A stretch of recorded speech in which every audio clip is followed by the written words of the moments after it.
Yahuwah. Obey your word is where my ruach wanna be. Living set apart, yeah, we different by design. In your statutes I shine. This love is so divine. Yeah. Woke up to the sunrise, opened up my scroll. A world chasing trends, but I'm chasing after your soul. They say conform, I say stand on your law. To heal 'em in my veins, got that cold death fire raw. Under the wings of Torah, I'm safe and I'm free. Yahuwah. Obey your word is where my ruach wanna be. Living set apart, yeah, we different by design. Oh, yeah. In your statutes I shine. This love is so divine. Friends switching lanes, running after fame. I'm running to commandments, calling on your name.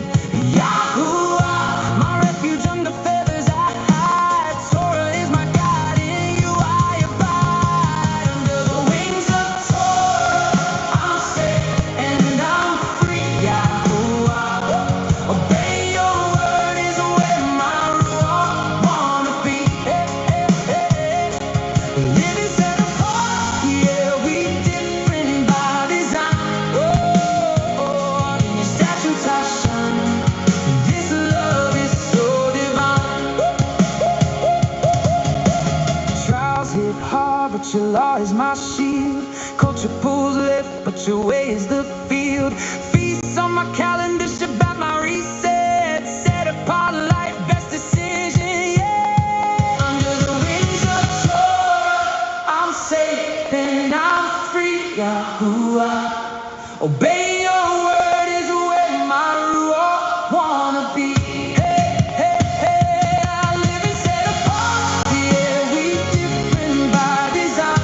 Oh, and in your statutes I shine. This love is so divine. Now the light is spreading, others catching the glow. Seeing how it's cool to let your Torah flow. Whole generation rising different and bold. Under your wings we shine like pure gold. Under the wings of Torah, I'm safe and I'm free. Yahuwah, obey your word is where my ruach wanna be. I live and set apart, yeah, we different by design. Oh, in your statutes I shine. This love is so divine. Oh, no more chains, I'm free in your ways. Hallelujah, lifting praise every day. In your shadow I rest, on your promises I stand. Yahuwah, forever this is the plan. Shabbat Shalom, beautiful family out there. My name is Jason, I'm Caden. I'm Jaden. I'm Nicole. I'm Eli. and we are the Yahuwah and the Torah channel. And we can't thank you guys enough for being a part of our family, for being a part of our entire little group here. We love you guys more than anything. And this is, for those who have never, ever been a part of the Yahuwah and the Torah reading before, welcome, welcome, welcome. We love you all. We can't thank you enough for giving this channel a chance to listen. And it's not really giving this channel a chance to listen, because this channel is 100% about Torah keeping. And if you guys have never even heard what the word Torah means, let me explain this first of all, what the word Torah means.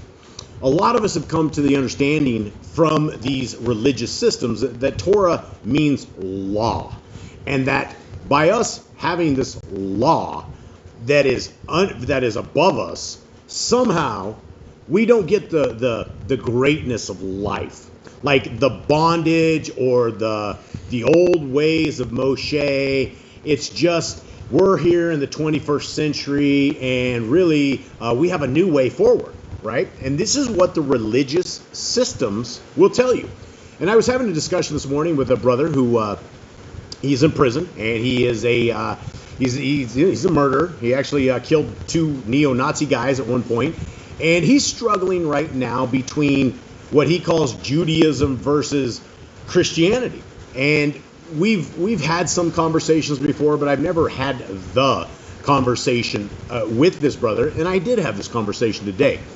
And for those that don't understand, when you take the name of any kind of religion at all as your guide to life, then by default you fall under the same doctrines as this guide to life. Now, if you take any religion whatsoever, you can take the 400,000 different religions that are out there, and you can present them before any one of us.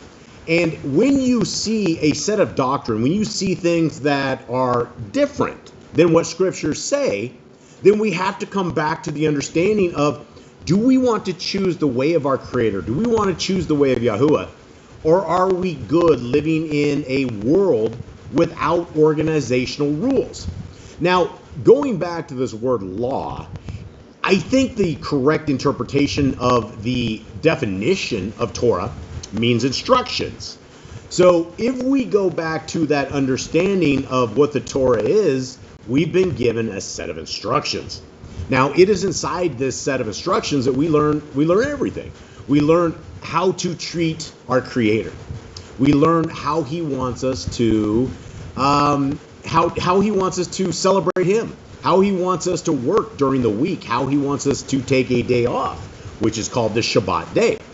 Now, when you're in the religious system, all of these so-called good instructions have been nailed to the cross, right? How many times have we all heard, the laws of our Creator have been nailed to the cross because a fictional character named Jesus, and the name is fictional, but there was an entity, and his name was not called Jesus, his name was called Yahushua.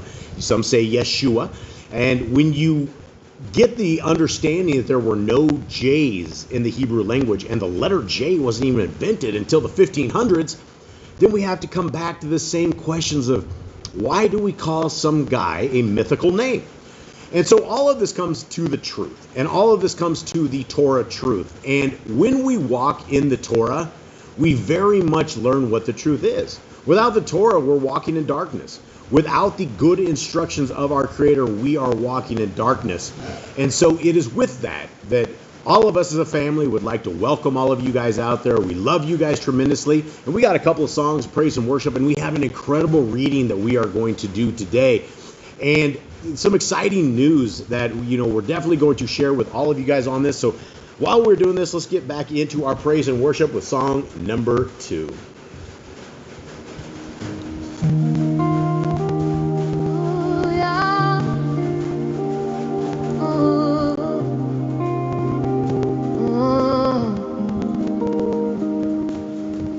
Yahuwah, we lift your Kodesh name, wonders unseen yet perfectly the same.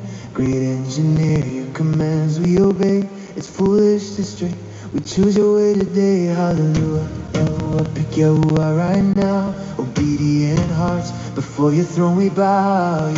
Yahuwah, creation shouts aloud. Keep your Torah ways and wear your esteem proud. Look at your fingerprint etched in my skin. What's it for, Yahuwah? Let the truth rush in. Without those ridges, every cup would slide. Hands like glass, no grip, no hold, we cry. But you carve friction, treads like tires on the road. So I can hold your promises, never let them go. Yeah. Yahuwah, Yahuwah, we lift your Kodesh name, wonders unseen, perfectly the same. Great engineer, your commands we obey. It's foolish to stray, we choose your way today. Hallelujah, Yahuwah, pick Yahuwah right now. Obedient hearts, before your throne we bow. Yahuwah, Yahuwah, creation shouts aloud. Keep your Torah ways and wear your esteem proud. Formed in the womb at week 10 to 15 high. Bicycle cells buckle, Turing patterns collide. Even identical twins, their prints never align. Minutiae dots, bifurcations, four lines so fine. Billions alive and still no true designs. All yours divine. Yahuwah, Yahuwah, we lift your Kodesh name. Wonders unseen yet perfectly the same. Great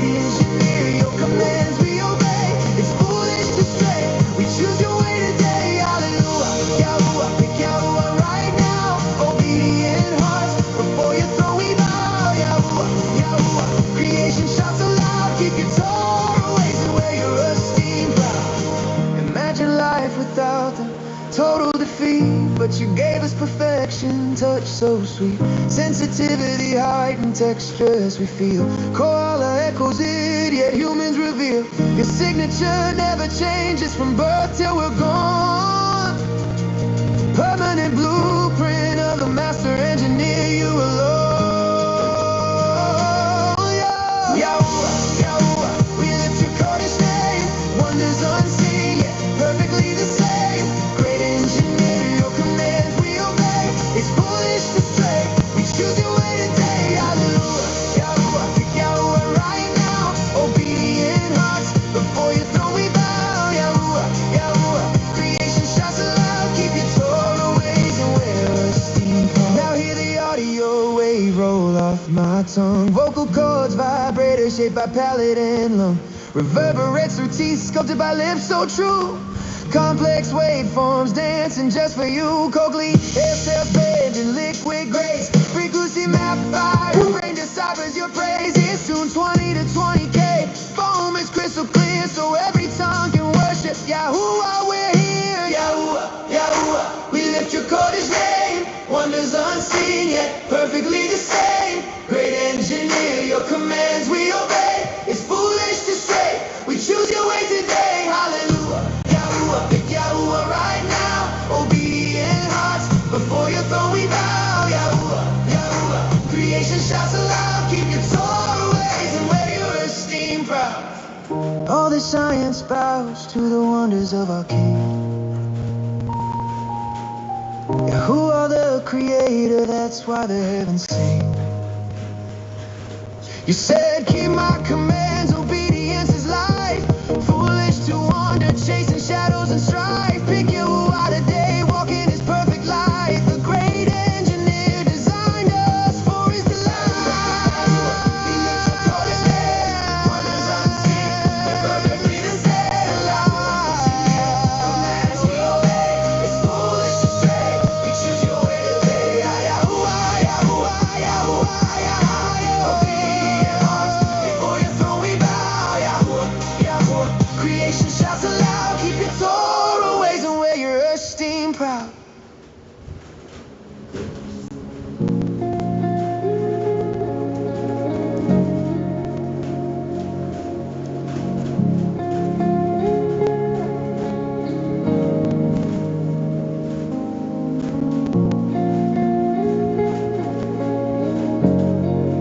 The stones were silent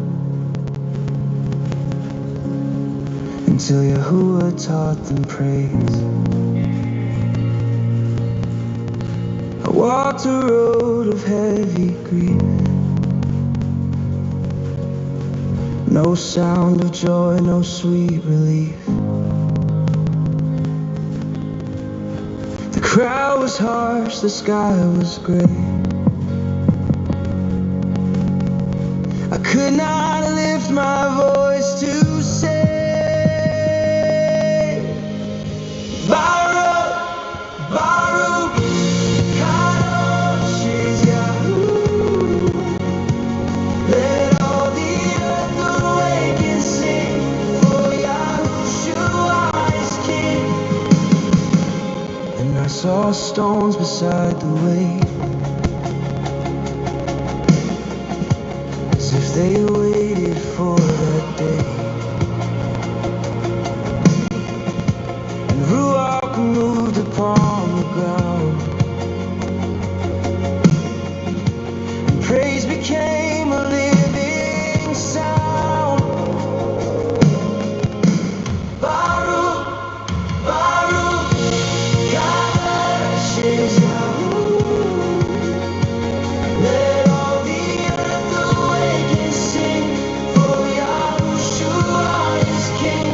Baruch, Baruch, Kadosh is Yahuwah.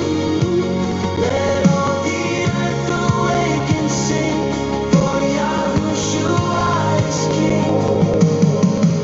The rocks began to echo love, like thunder rolling from above. And I remembered who you are, the one who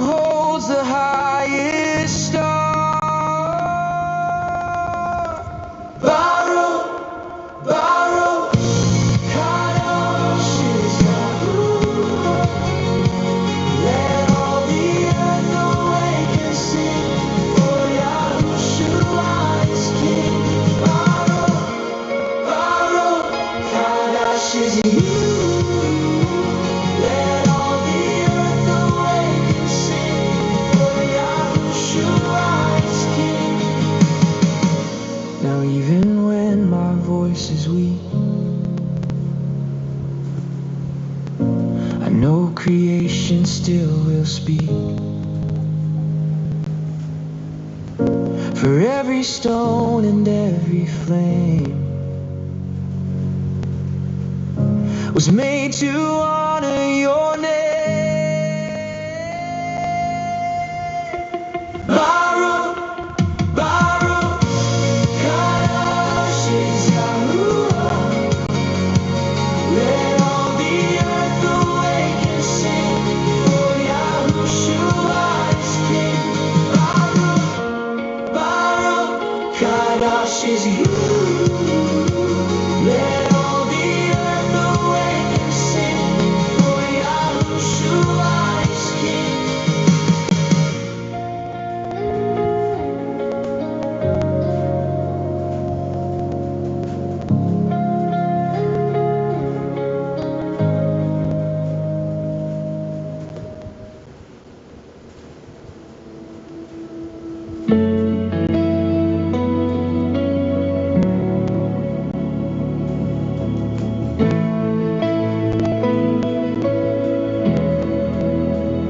My cup was empty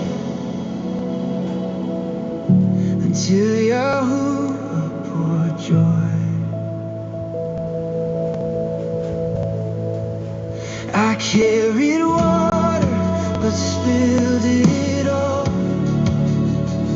Through every failure, every fall, my thirst was deep, my strength was low. Yeah, you said you will grow. Fill me, Yahoo, fill me anew with shalom and kodesh truth. Pour your ruach into my life and make my desert bloom tonight. I drink the dust of my regret and chain myself in what I meant. But Ruach Kodesh came so near and washed away the stains of fear. Fill me, Yahoo, fill me anew with shalom and kodesh truth. Pour your ruach into my life and make my desert bloom tonight.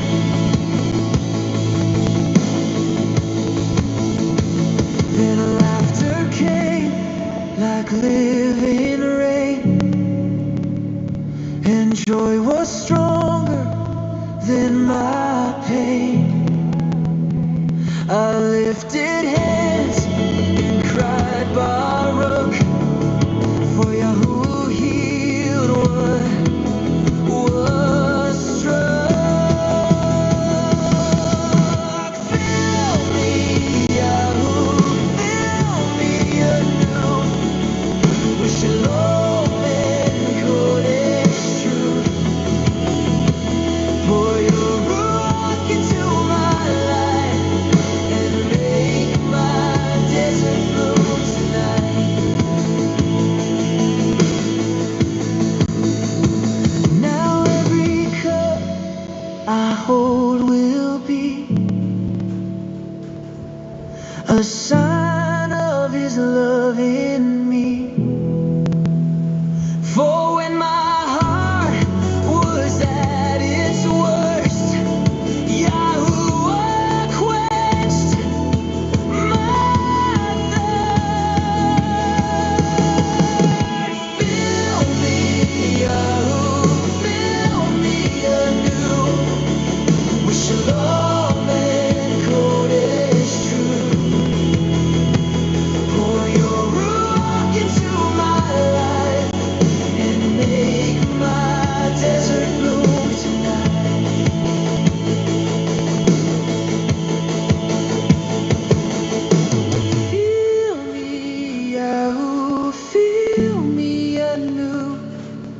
with shalom and Kodesh truth. Pour your ruach into my life and make my desert bloom tonight. All right, beautiful family. How the heck are you guys doing? Shabbat shalom to everybody out there. Jade, are you ready to open us up with, Kate, open us up with prayer, please. Father, we thank you for this day. We thank you for this Shabbat. We thank you for bringing this family back together once again through a week of trials and tribulations. And we thank you for this special day you have set apart for us, for a day of rest, a day that we can spend with you, a day we can spend with this family. I thank you for your guidance upon us, for bringing us back to the Torah, for trying to bring us back to the Holy Land. We thank you for your guidance. We thank you for your blessings. We thank you for your Torah. We thank you for your Son. We thank you for all. We thank you for the Shabbat. In Jesus' name, amen. All right, and so for those who've never been a part of this reading, what you're hearing is you're not hearing rain. You're not hearing. You're hearing our roof make noises. This is actually the sounds that our house makes. Just this. So let me give a quick moment of silence so you guys can all appreciate the roof talking. And that is the roof. And so our apologies for this. This is we live in a little tin roofed house, and so when the sun comes up or goes down or rain comes, you very much hear it in all of this. So guys, here we are. We're on a Shabbat. Can't thank you guys enough. Jade, will you please open us up with an incredible Shema? For those who don't know what the Shema is, guys, it means to hear and obey. Hear, O Yisrael, Yahuwah Elohim, Yahuwah is one. And you shall love Yahuwah with all your heart, and with all your being, and with all your might. And these words I command you today shall be in your heart, and you shall impress them upon your children. And you shall speak of them when you sit in your house, and when you walk by the way, and when you lie down, and when you rise up. And shall bind them as a sign in your hand, and they shall be as fronts between your eyes. And you shall write them on the doorposts of your house and on your gates. So here are some basic instructions, right? And we don't have to be like super smart, right? We don't have to have the super high IQ. We don't have to be educated, right? We don't have to do a bunch of college to figure this out. We don't have to do much of anything other than basic comprehension, because this is the way of the Torah is simply that. It's basic comprehension. When we learn that the Torah is built for all peoples, all generations, all creeds, all races, it becomes very, very clear that at some point we've been lied to.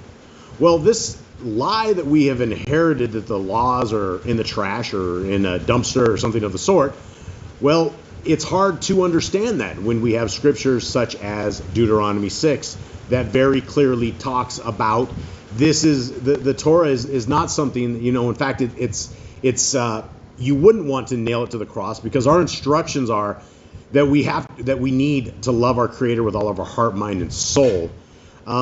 Continuing on in the same thing, the good instructions are that these words, this Torah, Genesis, Exodus, Leviticus, Numbers, Deuteronomy, are what we should impress upon our children. And it's like, wow, what does that mean? What does it mean? It doesn't say just mention it to your children. It says impress them upon your children. Now, for those that understand any kind of impressions on stuff, right, you're not going to leave an impression by simply speaking of it. An impression is going to be something that you get when you raise your offspring in the ways of the Torah. And so when we raise our offspring into the ways of the Torah, that is impressing upon it, right? And it's not just mentioning it, it's living it, right? The whole house, the whole family is part of this. And so these are the good instructions that we have been given today, yesterday, and for all time and all eternity. And Matthew 7 is very clear when it says, "Depart from me, you who are Torahless." Those of you who do not keep the Torah, by our Messiah's own words, have been told that we will not enter the kingdom. We're going to be told to kick rocks. And when he says, "Depart from me," and kicking rocks, that's not welcome to your new crib. That's not enjoy the new place. It's not come on in, we've been waiting for you. It's you're not getting through the door. And a lot of people don't understand that. They don't understand that.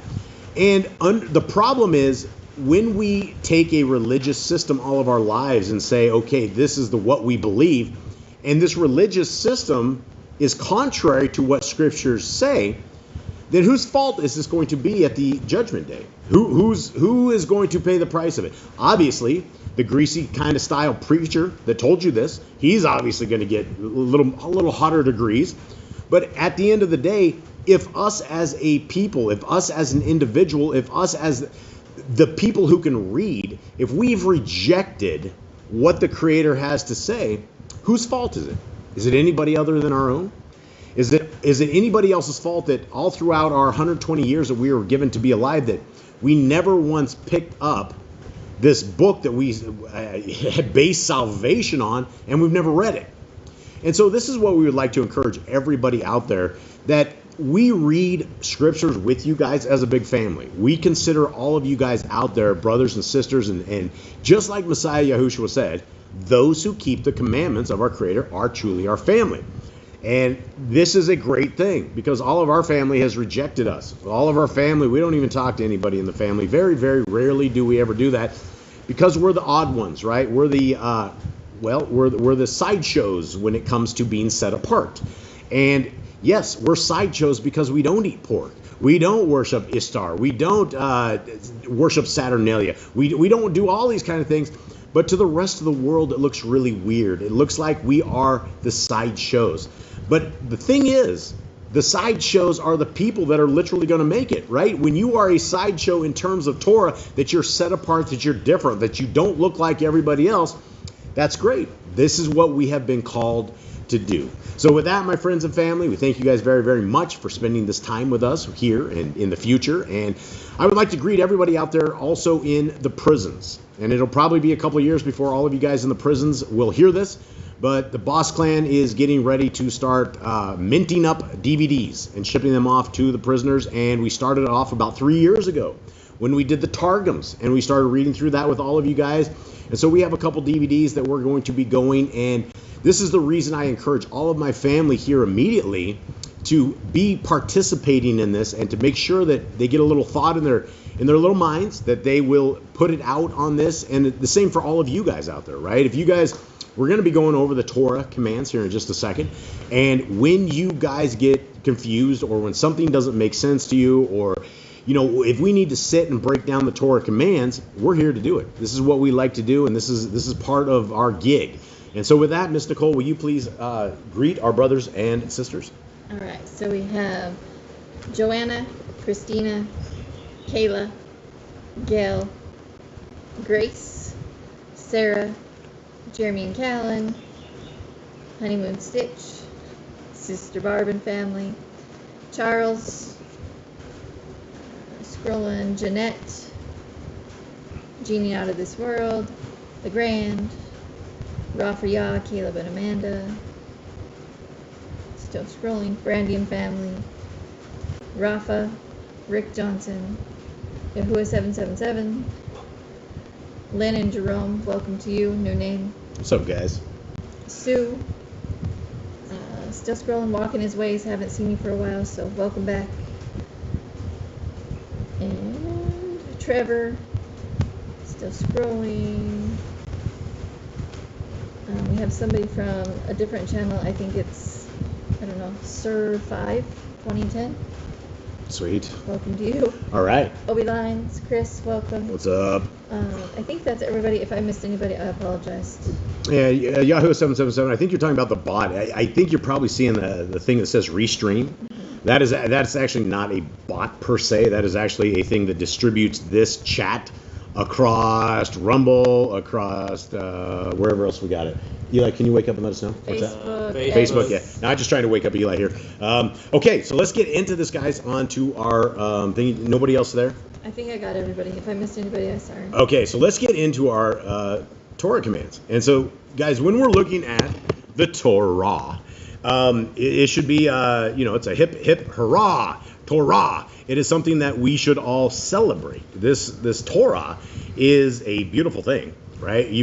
There's nobody that's ever going to convince me that the Torah of our Creator is a bad thing, right? I grew up with that all my life, and I took the bait, and I was like, well, this must be the thing for the old people. But it's not a thing for the old people, because when you look at these Torah commands, they're very, very easy to keep, very easy to understand, and is part of a life that after these dark days, right? We're living in this satanic world. We have this orange demon that's going out there. He's creating the temple to Baal room, right? And so right before our eyes, we have a third temple being built up in the United States. We have golden altars everywhere. We have golden idols everywhere. We have the craziest things going on right now. The cannibals are eating the kids, and the world is just blowing to smithereens right now. It's just out of control. But yet the one foundational piece of this that will never change, that never gets corrupt, that never dies, are these Torah commands. And if you will take these Torah commands and you will walk with them, that they're a part of your life, according to scriptures, these Torah commands are what give us salvation when we are part of the kingdom. To be a part of the kingdom, it's not a once saved, always saved. It is that we take these commands, we read them, we understand them, we learn. We write them so much that any time that somebody came across us and decided that there's something else outside of Torah and they wanted us to do, we would simply think back to these Torah commands and go, this is contrary to what my Creator wants us to do. That means it's a no-go. It was something that we would not do. So in this world where everything is a go, right? Look at the sin and look at the depravity. Look at the Satan is running amok. These are the people I don't want to be stuck with. These are the people I do not want to hang out with for all eternity. We've hung out with them. We've had to look at them, observe them, and watch their deplorable, disgusting ways as they do all this stuff. I don't want anything to do with these people. They're not my government. They're not my people. I didn't vote for them. You guys probably didn't vote for them. I hope you didn't vote for them. But this is the answer to becoming a citizen of the kingdom means that our votes, we vote based on loyalty. If you have taken the laws, statutes, and commandments of our Creator and said, these are in the trash, I don't care about them, then you have voted Democrat, right? You have literally voted Democrat. And I'm not putting a blur on the Democrats. I'm just saying that literally Democrat. Republicans are totally demons as well. So continuing on, let us vote for the government of the future and not the governments of the past. Every single government ruling right now that is doing this are all temporary. They're all the final generations of this world we're in. So there is no better time than right now to understand these Torah commands, to write them on your heart, mind, and soul, to talk to your family about them. And so for all of this, guys, let's get into this. And commandment number 1, be fruitful. And number 2, multiply. We are to sprout throughout the earth. Replenish the earth. We are supposed to give back to the earth, not to take away from it. So do it. Have dominion over the fish, fowl, and every living creature. We should be the ones in charge of the animals, and not the animals in charge of us. They are bearing, and every tree is for food. Man and woman should build their own families. Man and woman are supposed to start creating their own families. Master sin. We should have control over sin. We should not sin at all. We can do that by keeping the Torah. Every clean moving thing that lives shall be food for you. If it is a clean animal, Yahuwah gave it to us to eat. Do not eat the blood. Yahuwah says the blood is perfect. The blood is life, and we should not eat it. Walk before me and be perfect. In everything we do, we should strive to be perfect for Yahuwah. There are Yahuwah's covenant, laws, statutes, and commandments. His most repeated command, the thing that is most important, is that we keep his laws, statutes, and commandments, that we reverence what he has told us. Every male shall be circumcised to 8 days old. This is a covenant between the male children and Yahuwah, and this is how we have a covenant between us. Teach your children the commands and guard the way of Yahuwah. The Torah should be passed down through all generations. It doesn't stop at just one. Remember Yahuwah's name for all generations. His name is to be held in the highest regard. It is to be remembered for all of our generations, for years to come. We should remember the name of Yahuwah. Keep the Passover, Pesach. Yahuwah is our first feast of the year. Yahuwah says to keep it. He says it's remembrance for the time that he got his people out of Yisrael. Keep a feast of unleavened bread, the festival of Matzah. It is a 7-day feast where you are to take all leaven out of your house. There's one Torah for the stranger and the Hebrew. It does not matter what your race is or where you are from. If you are to be part of Yahuwah's people, you are to keep the same Torah as everyone else. Sanctify all firstborn to Yahuwah. Yahuwah chose the firstborn. He wants them sanctified. There are no mighty ones before Yahuwah. Yahuwah is the only one we should worship. We shouldn't worship anything else. There are no mighty ones before Yahuwah. You shall not make graven images. And just like the idols before, we are not to have any other idols or Elohim other than Yahuwah. Do not bring Yahuwah's name to naught. His name is the holiest name, is the name which uses the utmost respect. We do not want to bring it to naught by swearing by his name or using it as a curse word. Keep the Shabbat, the Sabbath. It is the seventh day. We are supposed to rest. We don't work. We don't cook. We don't clean. We just rest and worship Yahuwah. Honor your parents. They are the people that brought you into this world. They are the people that raised you. They are supposed to be held with honor. They are supposed to be respected people. Do not kill. We are not supposed to kill. Every life is sacred, and it is up to Yahuwah to judge whether they should live or die. Do not break wedlock. It is a covenant you should not break. Do not steal. Do not take what is not yours. It does not belong to you. Do not make false accusations against your neighbor. You are supposed to do everything in truth. You're not supposed to falsely accuse your neighbor. If it is not true, do not make the accusation. Do not covet anything of your neighbors. Be content with what you have and don't want what others have. Do not make an altar from a rock that a tool has touched. If you are to build an altar, it is supposed to be natural. It is supposed to be just of rocks and your hands alone. It is not meant to be done with tools. Do not go up to the altar by the steps. We are not supposed to, that was meant for the sacred holy people, and that was meant for a certain set of people, not regular people. If a man steals a cattle, you shall restore it 5 times. If you steal an animal, you are to give it back 5 times. More correct weights and measures. Yahuwah's laws for criminals. Yahuwah has a whole set of laws for people that steal, for people that deal falsely, the people that rip each other off. Do not lie with beasts. That is very unholy. That is a wicked thing to do, and Yahuwah says not to do it. No sacrifice to other Elohim. You are to have no other mighty ones before him, and you are supposed to do no sacrifices to anyone but him. He is the one to be sacrificed to alone. Do not oppress a stranger, fatherless, or widow. These people are already oppressed. They are going through tough times. We are supposed to help them out, and if we oppress them, we make their lives worse than it already is. Do not charge your brother interest. If your brother borrows from you, you are to get what you are paid back. You are not supposed to take extra beyond what you have given. If you borrow your neighbor's raiment, return it to him before sunset. Back in the day when they had clothes, it was more than likely only the one set of clothes they had, so you would return to them before sunset if they lent it to you. Do not curse the ruler of your people. Now, this isn't talking the orange demon, because this guy is not our people, and he's not the ruler of the people of Yah, right? This guy is not our people. And if you looked at the Torah commands and the judgment that you would have against leaders like the orange demon, he would be taken outside the city gates very, very quickly, right? He breaks Torah commands daily, like many of them. Continue on. Do not eat what is torn of any beast. Do not eat the roadkill. Do not eat what has already been ripped up. It is probably sick and it probably have diseases. No false report. We're not supposed to make reports that are false. It's only supposed to be truth. And if we start making false reports, then we make ourselves liars. Do not follow a multitude of evil. Now, that's the same as going down and everybody gets together and everybody goes and robs the little mini store. That also is the same as if you are if you are in the army or the military of the Babylonian system, right? That you are in there. All of this is a multitude of evil, right? If you're marching off to go kill people and drop bombs, even though you're the chef, you're the guy, the cook that's never even on the battlefield, but yet your job is to support those who are pulling the trigger, we have to understand that everybody's soul is up for judgment, right? That's the one thing that none of us are going to get past is Judgment Day.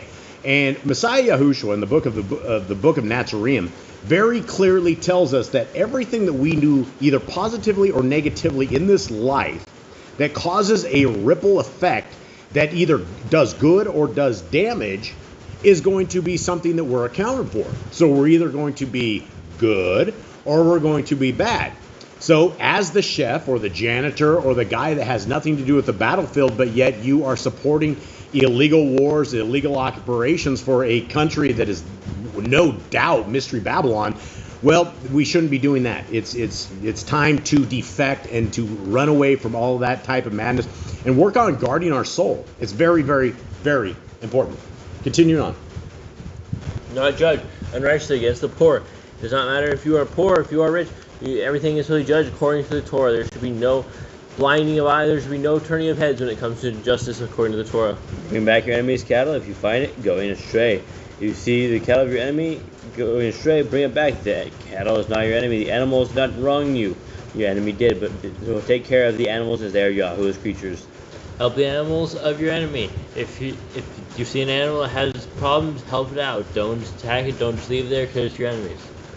Stay away from rumors and gossipers. You are not to be spreading rumors. You are supposed to be speaking holy things around the people of Yahuwah. You are not to be creating rumors and gossip. You're not supposed to be creating evil in the tribe of Yahuwah.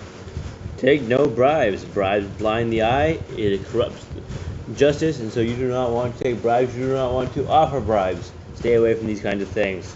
Do not oppress a stranger. Love the stranger. So if someone needs help, help them out. Do not hate them. Give your land rest in the 7th year. This is the Jubilee. When it comes down to the 6th year, your crops should multiply double according to Yahuwah's word, and you will give land rest in the 7th year. That way the land can get its own Shabbat. Do not mention any pagan names. We are not supposed to mention any pagan names. We are supposed to say those. When we say those names, we invite demons in. We invite very demonic things in. We are to keep the feast of Yahuwah. We are to keep the feast of Yahuwah that He has appointed for us. Do not cook your goat in his mother's milk. This is a pagan tradition. This is something that is very unholy to Yahuwah. It's an abomination to Him. Obey the messenger Yahuwah sends before you. If Yahuwah sends a messenger, He sends an angel before you. And if he proves himself to be of Yahuwah, then you are supposed to obey him, to follow him. If he says leave Egypt, then you leave Egypt. Do not bow down to other Elohim. We are to only bow down to Yahuwah. We are not supposed to go after other mighty ones.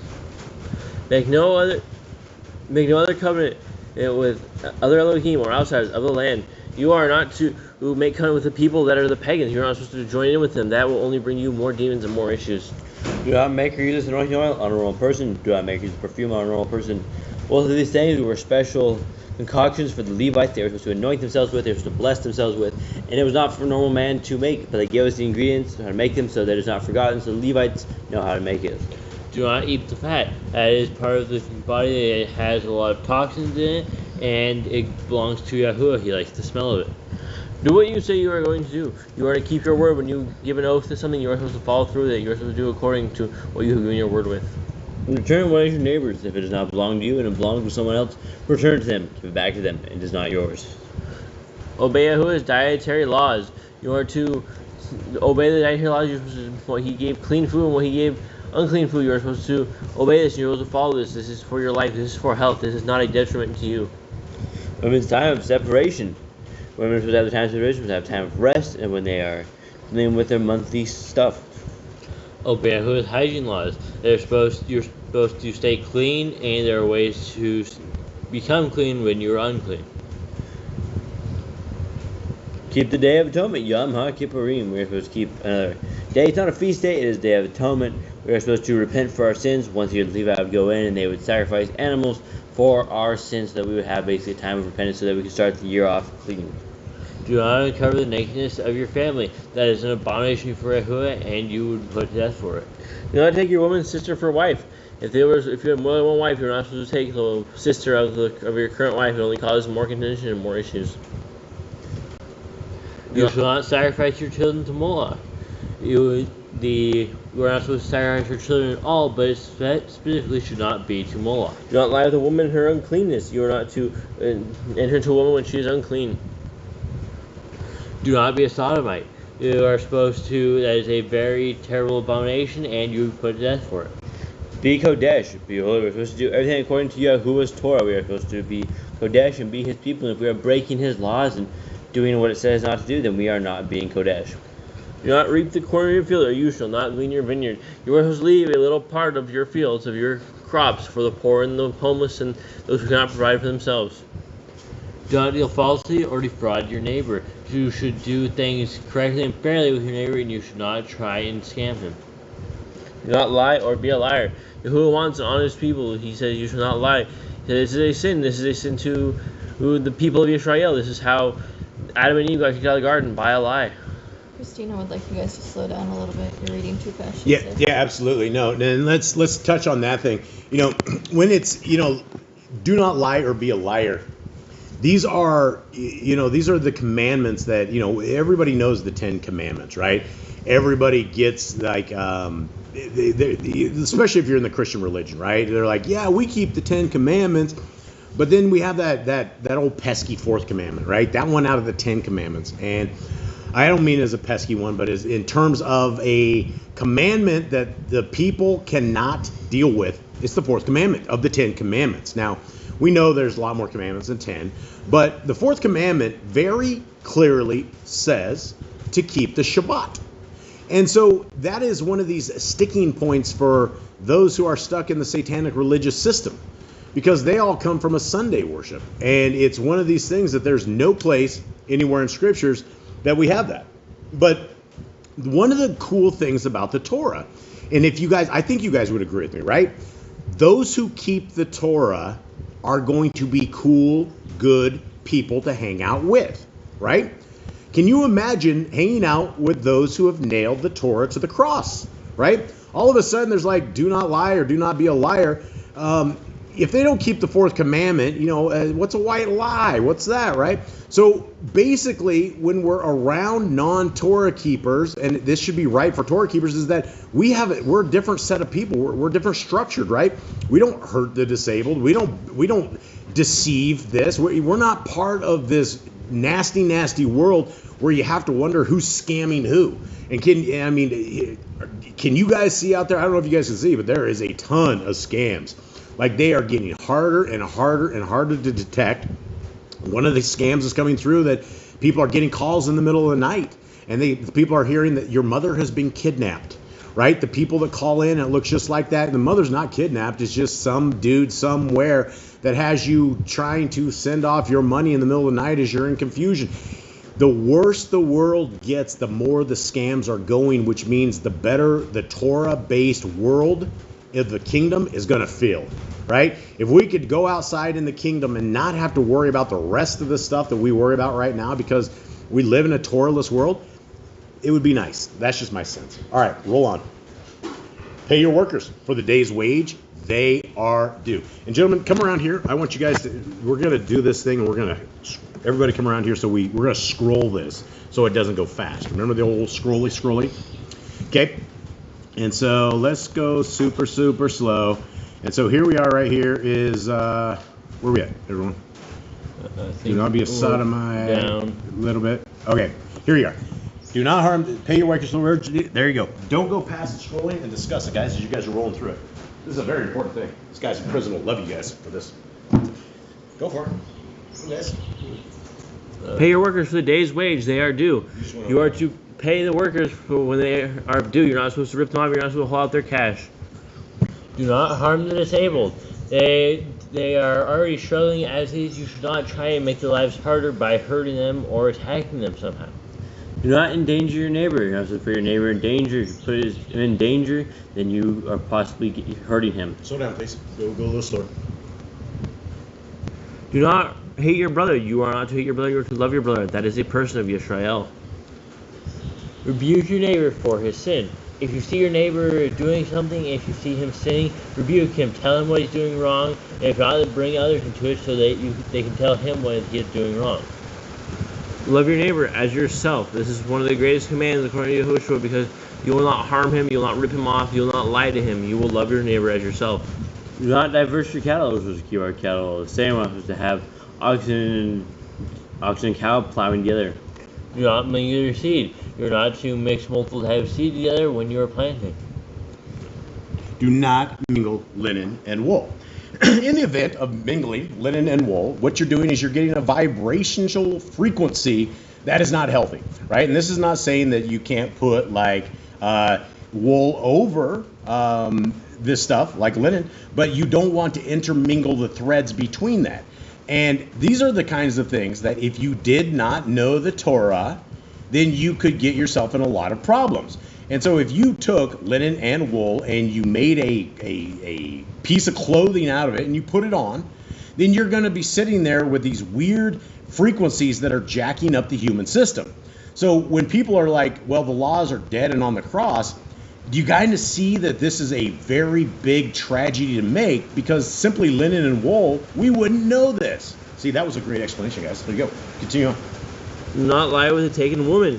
You're not to go to a taken woman. You're not supposed to take her. This would be a stoning offense. If you took a woman that was already taken and she was with you, you would both be stoned outside the city gates. Do not eat the fruit of the trees for 3 years.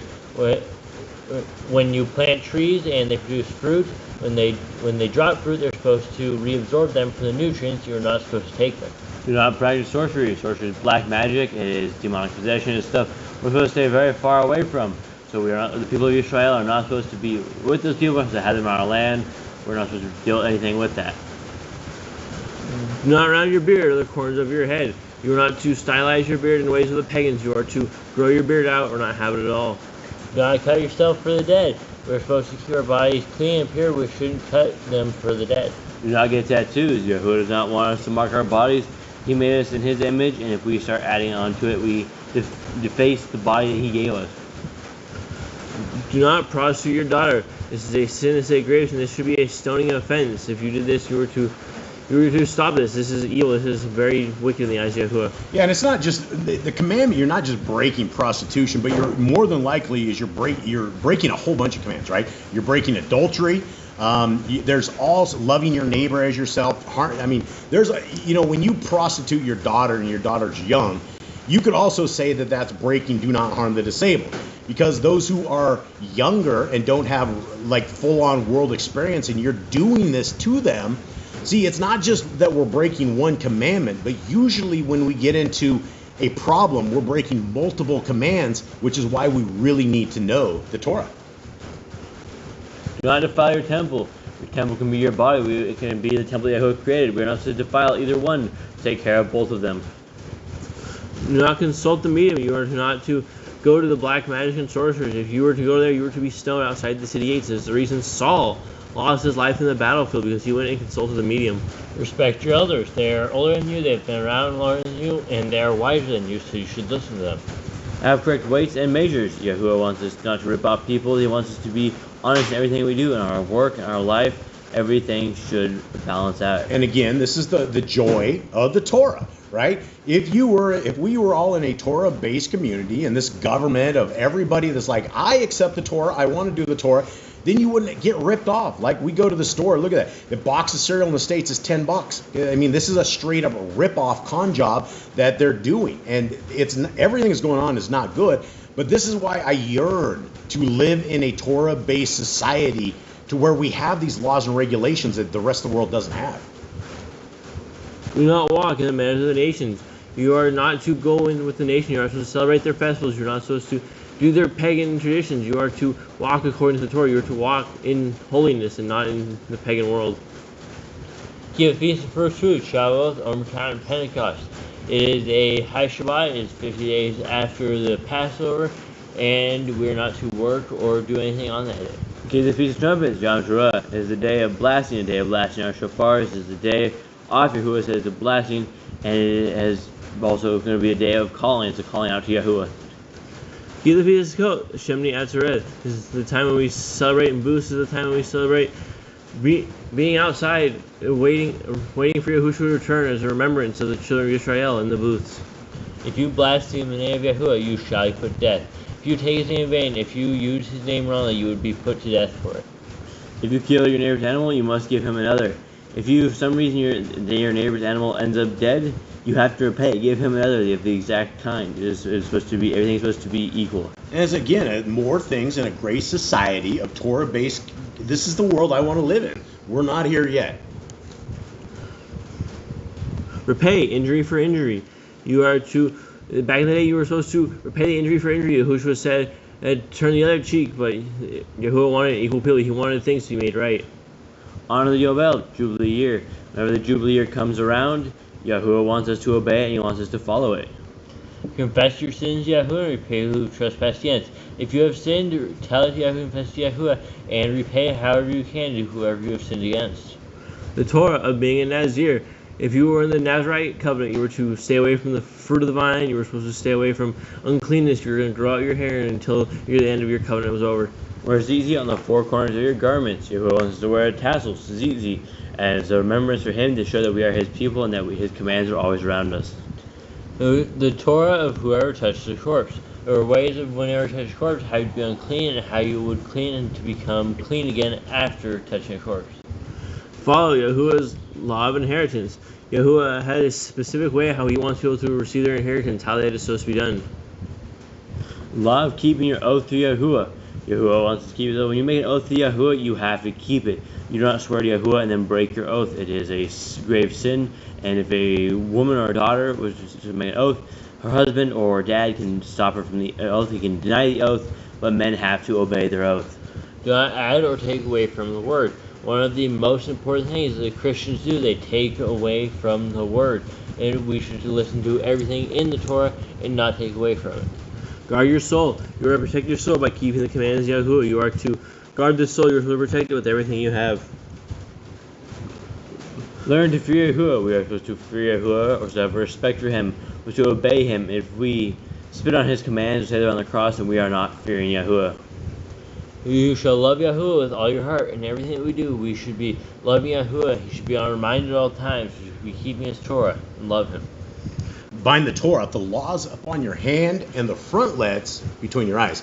Guys, this is one of these commands that you have the religion of Judaism, and they literally will take I don't remember what they call it, like a talitha thing or something of the sort. It's like a piece of leather, and they wrap it around their arms, and they'll put a little box on their head and their forehead and stuff like this. This is not what this means, right? When we're talking about binding the Torah laws upon our hand and frontlets between our eyes, we're talking about understanding the Torah. Just like right now, guys, when we're going through these laws, statutes, and commandments, what you guys are doing by simply going over them with us is you guys are putting them as right before your eyes, frontlets between your eyes. Because what this does is, guys, we cannot go through this world without looking through the lens of the Torah. If we do anything and we do it by ourselves without the lens of the Torah, we're going to make a mistake. We're going to do things that are outside the will and the wishes of our Creator. And this is why when we bind the Torah, it's literally that we know the first 5 books of Scripture so well that it becomes an intimate piece of us. Like it is just a foundational piece of our frequency that we live the Torah, that we love the Torah, that it's everything to us. And you don't live without it, right? We just do not take an adventure. We don't get up in the day. We don't go to bed without the Torah. Everything that we do is based on the side of the Torah, and that's what that means. Write the laws upon your doorposts. We always write the laws on our doorposts and have them surrounding us. Do not tempt Yahuwah. Here we are, live in this world, tempting Yahuwah. We're putting up golden altars or golden idols of ourselves, not ourselves, but the orange demon. I mean, we're doing the craziest stuff in the world. Like, if you are trying to tick Yahuwah off, I think we got it. I think we figured it out. The recipe is very, very clear. North America is very, very good at this right now. And it's unfortunate because what happens is when we tempt our Creator, He's going to let it go. At some point, the patience is over, the mercy's over, and it's going to be an onslaught of everything like that. And so we want to make sure that tempting Yahuwah would mean that we have taken His Torah and put it in the trash. We stick it on the cross. We say it doesn't apply to us, we don't need it. That's tempting our Creator. It would also be tempting your parents. If your parents told you to do something and you said no, well, your dad is probably going to get out the hickory stick and light you up, because that's the way it should go. Continue on. Do what is right and good in the sight of Yahuwah. What is right and good in the sight of Yahuwah would be following the Torah, would be following the commands, keeping the covenant, and obeying what He has told us to do. Do not be afraid of your enemies. When you come against your enemies, Yahuwah says to be strong, courageous. Do not be afraid of them. That is a command to us, that we know that Yahuwah fights for us. Remember Yahuwah. Everything we do, we should be remembering Yahuwah. We should be thinking about Him, and we should pass it down through all generations so He's never forgotten. Circumcise your heart. Circumcising your heart was entering into the covenant, was humbling yourself before Yahuwah, becoming one of His people. That is what it means to circumcise your heart. Cleave to Yahuwah. We are supposed to attach ourselves to Yahuwah, attach ourselves to His law, and be with Him. He is supposed to be the most important person in our life. Swear by His name. If you make an oath, it shall only be in the name of Yahuwah, and you shall not break it. Destroy graven images. We are told to break down the graven images. We are told to destroy the false idols, the idols that were made up by man that bring in demons. We are told to destroy this and burn the ground around it. Rejoice in all Yahuwah has blessed you with. Yahuwah has blessed everything. We're supposed to rejoice. We're supposed to be glad. Yahuwah has given us life. He has given us breath. He has given us another day on this earth. We should rejoice in everything. Do not do what is right in your own eyes. Everything that we do, we should always weigh it by the Torah, if it looks right by the Torah, and not according to what we think. Do not hearken to the words of the false Nebiim, the false prophets. If there was a prophet that was chosen to be false, you were to not listen to him. You were supposed to get rid of him. You were supposed to take him outside the gates and stone him. You are not supposed to follow what people that go against Yahuwah say. Do not make any baldness between your eyes for the dead when people die. When you are not supposed to make baldness between your eyes. You are not supposed to do that as a process of mourning. It is something that the pagans must have done. You should not eat any abominable thing. You should only eat clean food, and we should not eat any unclean food whatsoever. You shall give to a stranger a clean food that dies of itself, but you should not eat of it. If you have a clean animal that died, you cannot eat it, but you can give it to the stranger, because they probably need food. Give tithe of your increase of seed year by year. When you have increase of seed year by year, you're supposed to give tithe. It's supposed to be to the Levites, not somebody up in a pulpit telling you the easy way to hell.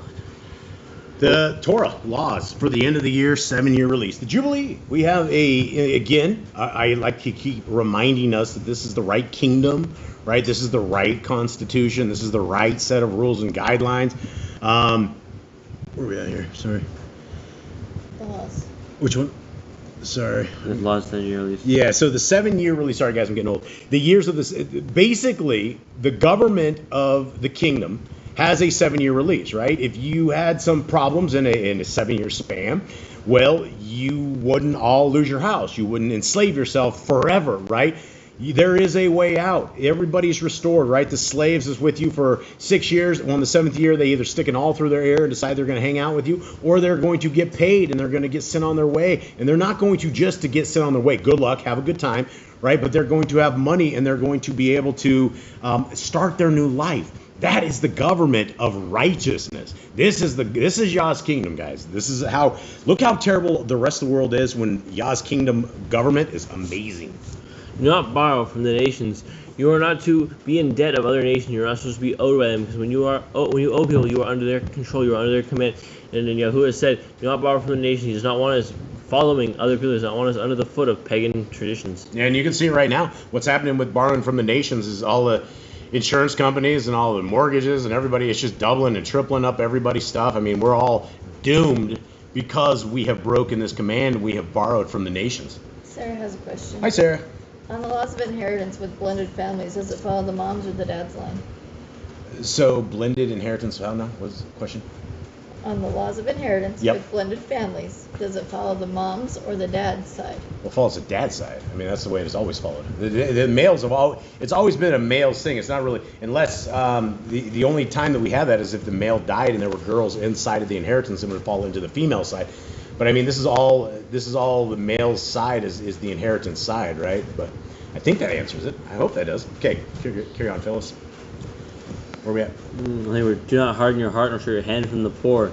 Yahuwah does not want you to leave the poor. Do not close your hand to them when they come begging. You're supposed to help them. That's why we're supposed to leave food in our fields so that they have something to eat. Guard month 1 of Yahuwah's calendar to know when the first month is, and we are supposed to keep it. There are lots of feasts in it, and we should follow those. 3 times a year, all males shall appear before Yahuwah. Back in the Holy Land, when it was during festival time, we were to return to Yahuwah. We were supposed to appear before Him. We were supposed to bring our sacrifice before Him. 3 times a year, we were supposed to. That was our way of showing up before Yahuwah, letting Him know we are His people. We are showing up before Him as the people of the household. But I wouldn't go back to Jerusalem for probably the next decade or two. I mean, it's about to get blown off the map. So that's the old school command, right? This is the thing. We can't really do this in this day and age and make it back to this land because it's inhabited by people who it's not even their land. Continue on. We're going to make judges and officers in all your gates. We're supposed to have people that can judge over us and help us. That we have disputes, when we have problems, they're supposed to be there for us, and they're supposed to have command over 50s or hundreds or thousands, and they would judge rightly between the people. Yeah, and unlike the justice system in the United States of America, we deal with all the prisoners all the time, and it's a sick world. It is a sick world. It would be better at this point is if all the judges, all the prosecutors, all the attorneys, and everybody was all fired, and they literally put a computer up there. Like, you could judge somebody better with a computer than you can with these sold-out, useless system that never gets it right. It is not getting it right, and it could be done so much better. The U.S. is how it's not supposed to happen. Continue on. Do not plant Asherah poles near the altar. You are not to who have idols, make idols anywhere, but near the altar, that was even more of an abomination. That was something Yahuwah would deal with personally. He would take you out for this. There must be 2 or 3 witnesses. Yahuwah said when the matter comes, something happens, there needs to be 2 or 3 witnesses. It can't just be the mouth of one person. There has to be 2 or 3 people that say this happened, and it has to be truth. Hearken unto the prophet Yahuwah is chosen. If a prophet comes, says it from Yahuwah. If what they say comes true, listen to them and listen to what they say. The prophetess of Deuteronomy, of Devarim, If there was a prophet test, it was that what they said would come true, or it would come from Yahuwah. If they said that let's go serve other mighty ones, you would not believe them. He would get rid of them. He would stone them outside the gates. Do not remove your neighbor's property line. Another command in weights and measurements and honesty and lying. You are not to take more than what you have. If your property line is already set as your property line, do not try and move it. Do not try and rip your neighbor off. How to deal with falsehoods among Torah keepers. You would listen to them, what they say is false. They would get what was done. They will get done to them what they want done to the other person. The first child get all portions. When the oldest child of the family, when the father passes, when it comes time to inheritance, the first child get all portions so that he can take care of the family and take his father's place. If your brother's cattle or clothes are lost, and you find them, you must return them. Just like the animals of your enemy, you are to return them. You are supposed to bring them back to them. You are to bring them back to your brother. If you know who it belongs to, bring it back to him. Yahuwah wants an honest people that can be trustworthy, that can be trusted with little, and that can be trusted with much. A man should not wear what pertains to a man, nor a woman should not wear what pertains to a man, nor a man wear what pertains to a woman. Men are supposed to be men, and women are supposed to be women. He does not want abominations. He does not want confusion. If you find a bird with the mother and the baby's eggs, take the baby, but not the mother. You will take the babies and the eggs so that the mother can go off and create a new nest. If you eat the mother, then the babies die as well because no one take care of them, and you killed everything. Slow down, Speed. Do not be a prostitute. It is an abomination before Yahuwah, and anyone involved will be put to death. If you build a new house with a flat roof that's already lived on, you must put a railing around it. If you have a flat roof, which many don't anymore, if you have a roof that can be lived on above, you're supposed to put a railing around it so people do not flip off and die from it. Do not use dirty money. When there is dirty money involved, somehow it's dirty, you're not supposed to use it. You are supposed to get rid of it. You're not supposed to bring it before Yahuwah either. The law of divorce. Yahuwah set up a law of divorce. He did not want his people getting divorced, but he set it up in a correct way with the people, the hardness of hearts, wanted to separate. Do not take a person millstone for a pledge. Back in the day, that was basically their life. That was how they would get food, how they would make money. And if you took that from them, they would have nothing. If you lend to your brother, do not enter his house, get your payment. He must bring it to you. Turn clean before sunset, if that was your pledge. You're not allowed to strong-arm your brother. If he owes you something, you don't break into his house. You don't take it back from him. He has to willingly give it back to you. And if he has clothing, you're supposed to return to him before sunset. Do not oppress the hired servant that is poor and needy. If you are hired someone that are helping you, do not oppress them. Do not make their life any harder. Help them out with what they need. Every man should put death for his own sin. If somebody sins, they're not judged for someone else's sin, and you will not be judged for someone else's sin. So everyone is put death for their own sin.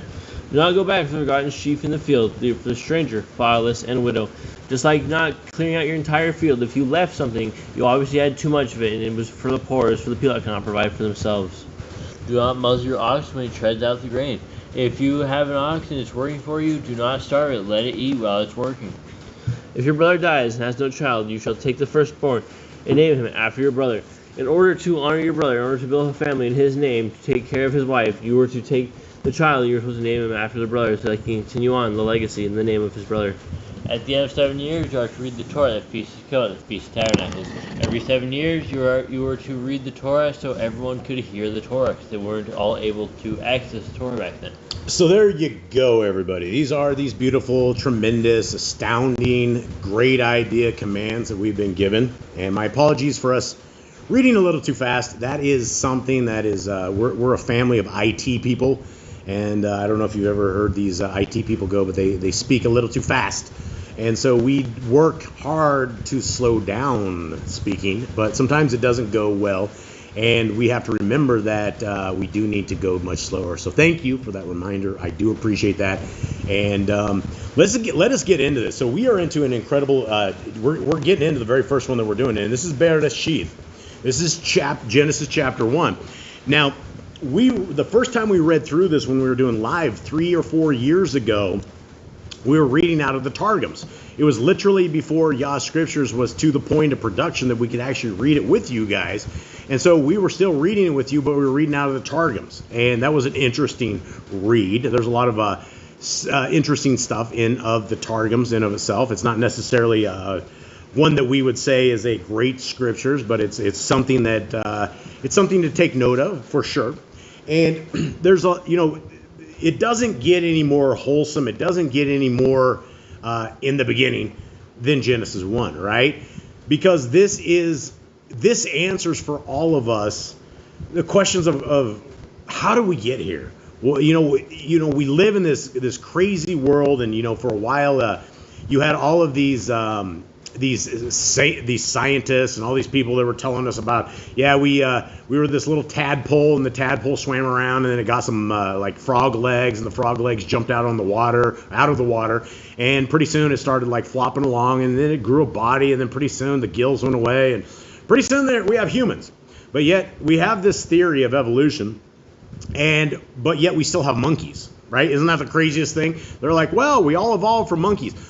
What about the monkeys that are still monkeys? What happened to them? Why didn't they evolve? Was there a certain thing that didn't, right? And so you look at this and you were like, well, that obviously isn't right. I mean, this can't be.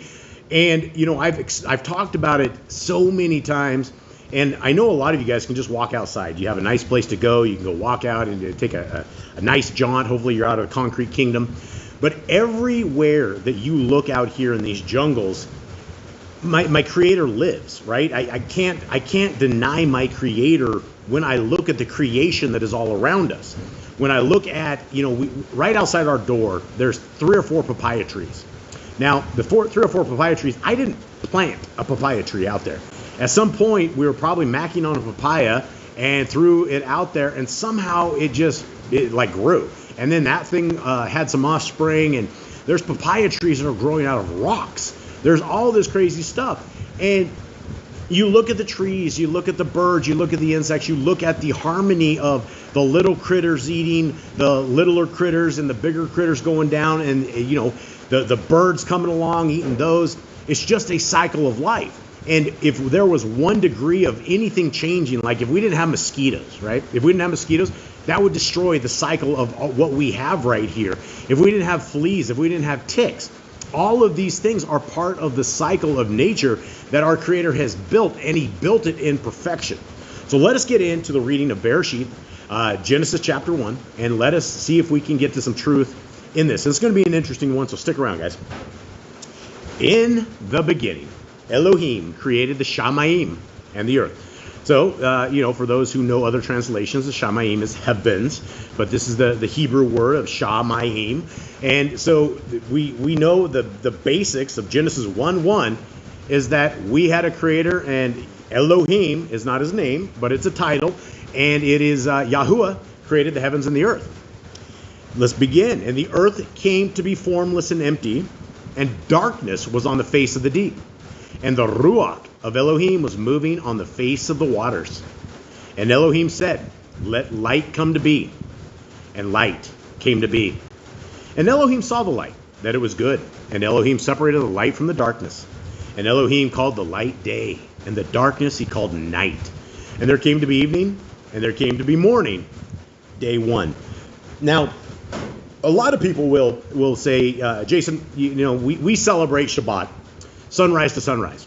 And for that, I want to, hands up, high fives, right? Everybody gets high fives, right? Big hugs, high fives. That is simply astounding that you guys keep Shabbat at all. Now, I am not a critic of nighttime to nighttime or daytime to daytime, but what I would like to point out is that the reason that Boss Clan believes that it is sunset to sunset is based upon this chapter, right? When we are looking at how it's worded, and the wording is very clear, it's the same thing over and over. And it says this, and there came to be evening, and there came to be morning, day 1. So that's not just the reason that we believe that Shabbat is sunset to sunset. It also comes down into Exodus, Leviticus, right? When you had the Torah of how do you become ceremonially clean, right? If you have touched a corpse, what do? How does this happen, right? And it's always the same thing, right? There's a set time, and then there is a dusk, right, at night, and you can clean up, right? You can wash, and then you are clean at that moment. So for us, it seems really, really clear. But again, I'm not throwing rocks at anybody who keeps sunrise to sunrise, because there is not a single part of scriptures that gives us clarity. And so just the fact that you guys are keeping any of this means that you guys are obedient children of the Most High, so congratulations. So continuing on, let's go. 6. And Elohim said, let an expanse come to be in the midst of the waters, and let it separate the waters from the waters. And Elohim made the expanse, and separated the waters which were under the expanse from the waters which were above the expanse, and it came to be so. Okay, let's talk about what it just said, right? Let's go. An expanse came to be from the midst of the waters. So basically everything prior to dry land was water, right? And Elohim made the expanse, and he separated the waters which were under the expanse from the waters which were above the expanse. So it's like we're in the middle of like water. Yeah, we're water sandwiched. Yeah, we're water sandwiched. And Elohim called the expanse Shamayim, and there came to be evening, and there came to be morning the second day. Now, let's not start chucking rocks at me, because I'm going to go into something real quick. And there's a lot of people, and I don't want to make fun of anybody who is a baller, but there is no place anywhere in scriptures that I can find any kind of reference to what NASA, and NASA in Hebrew means deceit. There's no place that I can ever see that we're spinning 600,000 miles an hour around one way and going 1,000 miles around the other way, as we teeter and tot, as we just go through galaxies and endless things, right? As we read scriptures, it looks like it could very well be flat plains, right? It very well, you see things about foundations, see things about it's unmovable, you see things like all of this, but yet somewhere in the 50s, we had a group of people that were basically what they called Operation Paperclip. They were all the people that were hired out of Nazi Germany, all the scientists and everybody. They had an operation called Operation Paperclip, and they hired all of those Nazi people. And what did they do? They put them in this little thing called NASA, and they basically said, okay, we're a bunch of monkeys on a spinning water ball. And this is we're about to get sucked off this thing anyway. So the answer to not get sucked off, we're going to invent a magical word, and it's going to be called gravity. Now, this gravity is like something you can't define, you can't really see, but we're not going to say that if it's heavier, it falls, and if it's lighter, it floats. We're just going to call it gravity and just say things like a bumblebee defies this so-called word of gravity, because if something is being pulled down, a hummingbird, a bee, how can anything take off if we have this gravity, right? So there's all these lies and all this thing. And so I decided to pull up a couple of graphics, and I had it taken from the Book of Enoch. And so I went to the Book of Enoch, and I said, all right, let's get a couple of pictures of what does the Book of Enoch literally say, how does this look? And so here we are right here, and this is based upon the Book of Enoch. And so if you put together all of the things of Enoch and put it together, then this is essentially what we would be into. We'd be in a dome. Now, there's a big word that, we're about to read it about the firmament, right? There's a thing called the firmament. Now, does anybody, boys here that are here, anyone want to take a guess at what the actual word firmament means? Anyone? Is it like land or foundation? Okay, land, foundation is one. Anything? Anyone? Solid, I don't know. So this is the actual terminology of in the cosmology, in ancient and biblical cosmology. The firmament, translated from the Hebrew rakia, reference to a solid celestial dome created to separate the waters above the waters below. So to understand what this actual word means in Hebrew, what they meant is they meant a dome, a barrier between the celestial side of this thing and between us.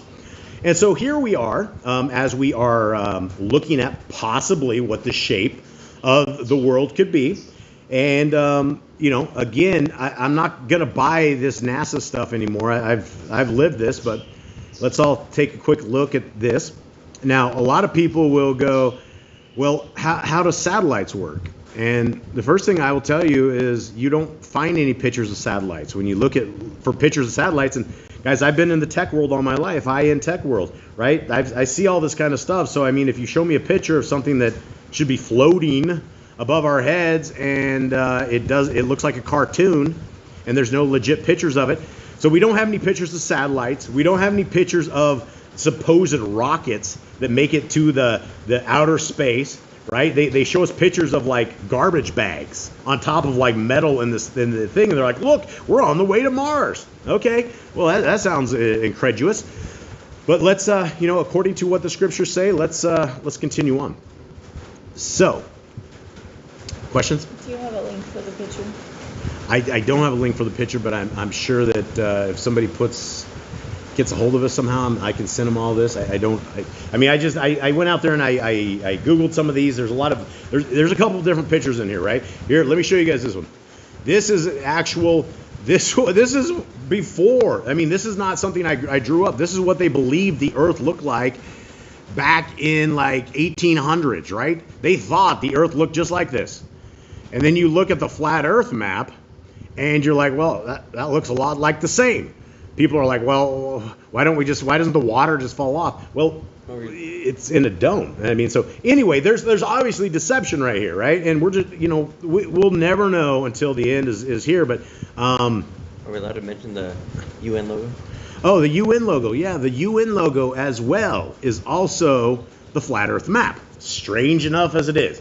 All right, let's get back into this. 8.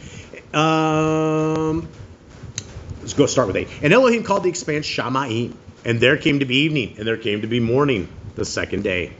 And Elohim said, let the waters under the Shamayim be gathered together into one place, and let the dry land appear. And it came to be so. So I guess we just think of like a giant swimming pool full of water, and then all of a sudden out of the water comes land, right? And the Elohim called the dry land earth, and the collection of waters he called seas. And Elohim saw that it was good. And Elohim said, let the earth bring forth grass, the plant that yields seed, and the fruit tree that yields fruit according to its kind, whose seed is it itself on the earth. And it came to be so. And the earth brought forth grass, the plant that yields seed according to its kind, and the tree that yields fruit, whose seed is in itself according to its kind. And Elohim saw that it was good.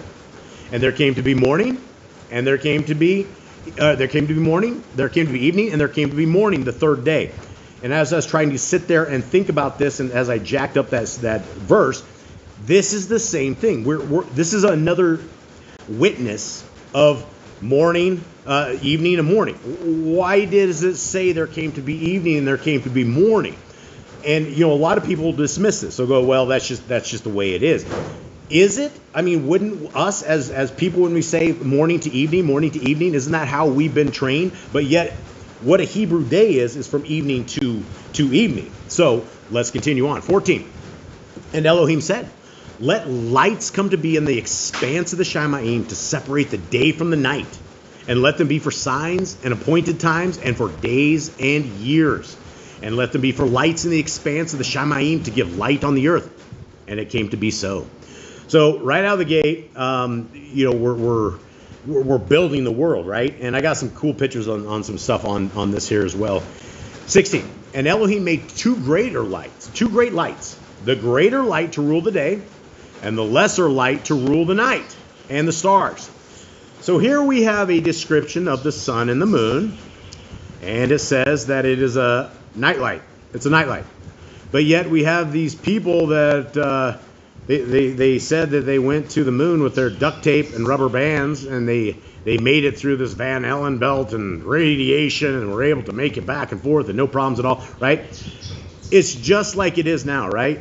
Nobody's going to the moon. Nobody's flying into outer space. Nobody's going into this. Guys, when you see these rockets launch, they don't go up into the sky. They create an arc and they go into the ocean. These things, there's no way out of this. Going back to the satellites and the various things, like how does satellite internet work? Well, they bounce it off the dome. And I can tell you that as an RF engineer who lived most of my life putting wireless signals from mountaintops to your top, you could absolutely bounce a signal with a high enough power off the dome. So all they're going to do is just put up a big old dish, massive amounts of power, fire it at one little location, and then you use your GPS on your satellite to dial into that exact same point. Now, a lot of people don't understand this, but let me try to keep this as simple as possible. For years and years and years, people have had satellite internet on their house. You go up to your house and you install the satellite dish. It's very, very finicky within 1 centimeter to the left, right, up, or down. If you miss this hot point, like it's almost nearly impossible to align a satellite without equipment. So once you align a dish to the exact pinpoint on wherever you're shooting to, you're done, right? The dish guy doesn't come out all the time. So what they're trying to tell people is that somehow you have a floating device that is up in the sky, this floating all over, and this 1 centimeter pinpoint of a satellite dish never ever moves. Because if anything did move up there, then people would lose their TV all the time. They'd lose it every few minutes as a satellite leaves. But the satellite, there's no such thing, right? It's a stationary setup, and that's what I truly believe. And it doesn't matter because none of this matters for any of this other than let's try not to get hoaxed. Let's try to break the hoaxes down as much as possible. Okay, continuing on. 17. And Elohim placed them in the expanse of the Shamayim to give light on the earth, and to rule over the day and over the night, and to separate the light from the darkness. And Elohim saw that it was good. And there came to be evening, and there came to be morning, the 4th day. And Elohim said, let the waters teem with shoals of living creatures, and let birds fly above the earth on the face of the expanse of the Shamayim. And Elohim created great sea creatures and every living creature that moves, with which the waters teemed according to their kind, and every winged bird according to its kind. And Elohim saw that it was good. And Elohim Barak, he blessed them, saying, bear fruit and increase, and fill the waters in the seas, and let the birds increase on the earth. And there came to be evening, and there came to be morning, the 5th day. Now, again, I'd like to take us back to this witness, right? Is it a coincidence that now, 5 times is there came to be evening and there came to be morning? In that order. It never ever switched. How can this be? It must mean something, right or not? I guess that's up for us to figure out. 24. And Elohim said, let the earth bring forth a living creature according to its kind, livestock, creeping creatures, and beasts of the earth according to its kind. And it came to be so. And Elohim made the beast of the earth according to its kind, livestock according to its kind, and all that creep on the earth according to its kind. And Elohim saw that it was good. And Elohim said, big word, key word, let us, make man in our image, according to our likeness, and let them rule over the fish of the sea, and over the birds of the Shamayim, and over the livestock, and over all the earth, and over all the creeping creatures that creep on the earth. What do we make of this us, fellas? Why are we speaking? Who is he speaking to? Who's us? According to other books, this is Yehoshua. Yeah. So this is it. And a lot of people, when Messiah Yehoshua says, before Moshe, I am. People are like, oh, right there, the Trinity. He just said he was God. No, he said before creation he was. That's right. He was absolutely with his Father prior to our creation. We don't know how long Messiah Yahushua was alive. We don't have a concept of what real time is, right? We have an understanding what 365 days is, 24 hours, 60 minutes, 30 minutes, whatever. We understand that. But as far as how long could Messiah Yahushua have been the Son of the Most High?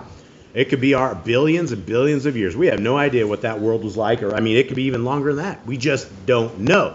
The key word is, a lot of people will take let us make man in our image, and they'll make all sorts of things out of this, right? But the understanding is that our Creator was talking. He's like, let's make him in our image. This is not saying the Messiah is his dad is Messiah.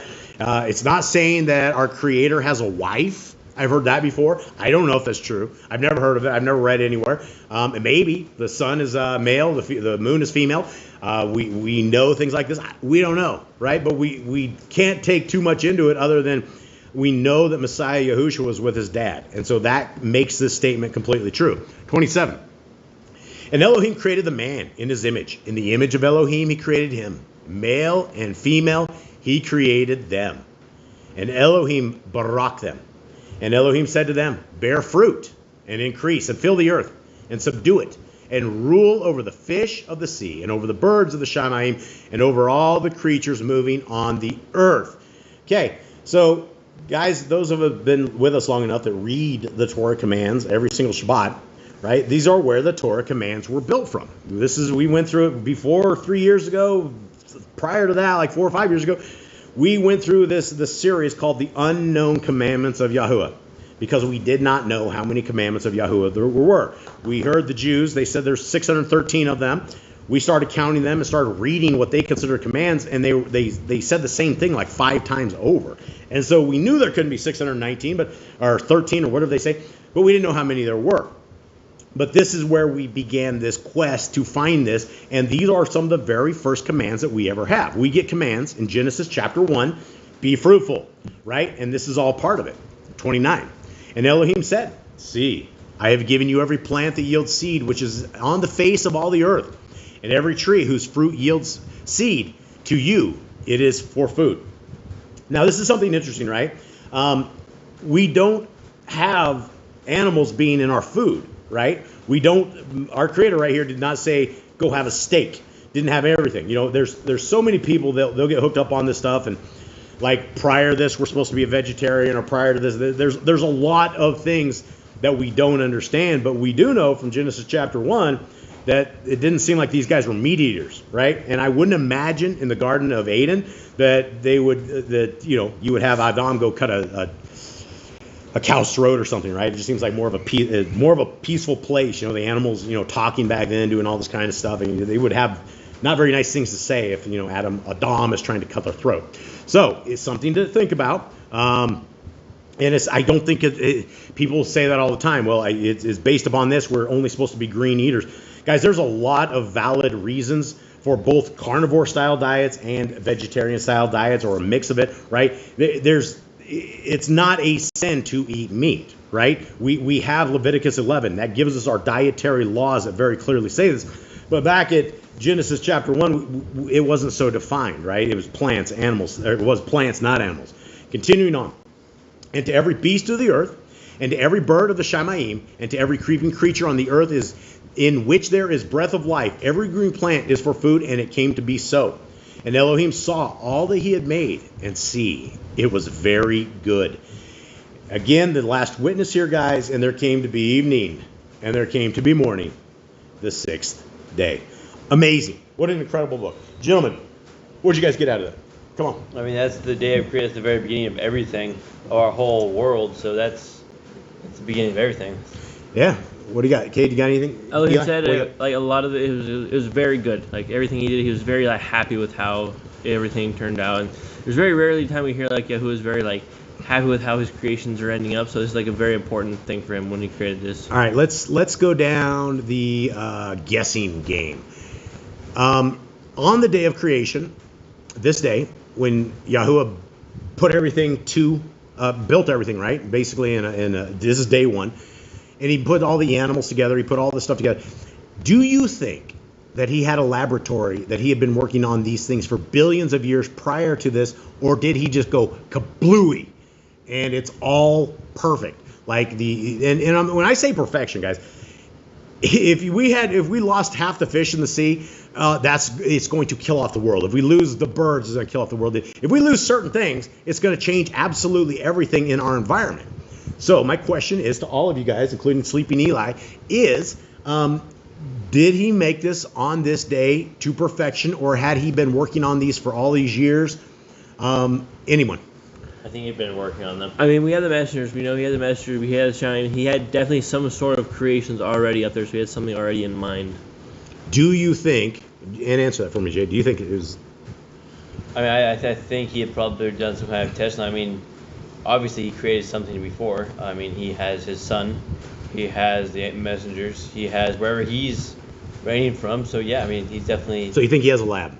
You think Yahuwah has a big lab? I don't know if it's a lab. I don't know if he needs a lab. His he has somewhere he creates the kingdom lab where things would come out. And I don't know. I mean, everything's so perfected, right? I mean, everything in creation is perfected. So anyway, let's get into the next thing. It says no sleeping, Eli. Yeah, no sleeping. Who said that? Caleb. Yeah, no sleeping, Eli. Caleb's sticking up for you, too. Caleb always sticks up for you, little Eli. All right, so here we are, guys. We are in the book of Yahushua. And so now we're going to be going on three separate readings, right? We're going back to Bereshith. We're going to continue on in Joshua because we've already made it through the Torah, and we want to continue on where we're at. And we're also going to stick around in the New Testament a little bit. So somebody give me a breakdown Didn't we already do Joshua 1? No, I guess we're not. This is Joshua 1. This is Give me a breakdown of our homeboy Moshe from the days. Actually, let's go through creation to the first day on the job of Yahushua. There you go. Anyone. So we have creation. We have Yahuwah who created the garden. He created the people, and Adam and Eve got kicked out of the garden. And they basically brought in the hardened ships of the world. And they have the sons. They have Sheth, who after Abel died, Sheth has many kids, and Sheth's line brings forth Noah, who basically saves generations from the flood, who has the boat. And we have Abraham. We have the lines of Abraham. We have Isaac. We have Jacob, and we have this 12 tribes that get stuck into Mitzrayim. They get stuck as slaves. They get stuck as people for 400 years before Moshe, who Yahuwah has anointed, who is from the tribes of Israel, returns to free the people. And he spends 40 years with them. From the time he freed them, he spends 40 years teaching them the commands, teaching them the way, bringing them out of slavery, bringing them out of their pagan traditions.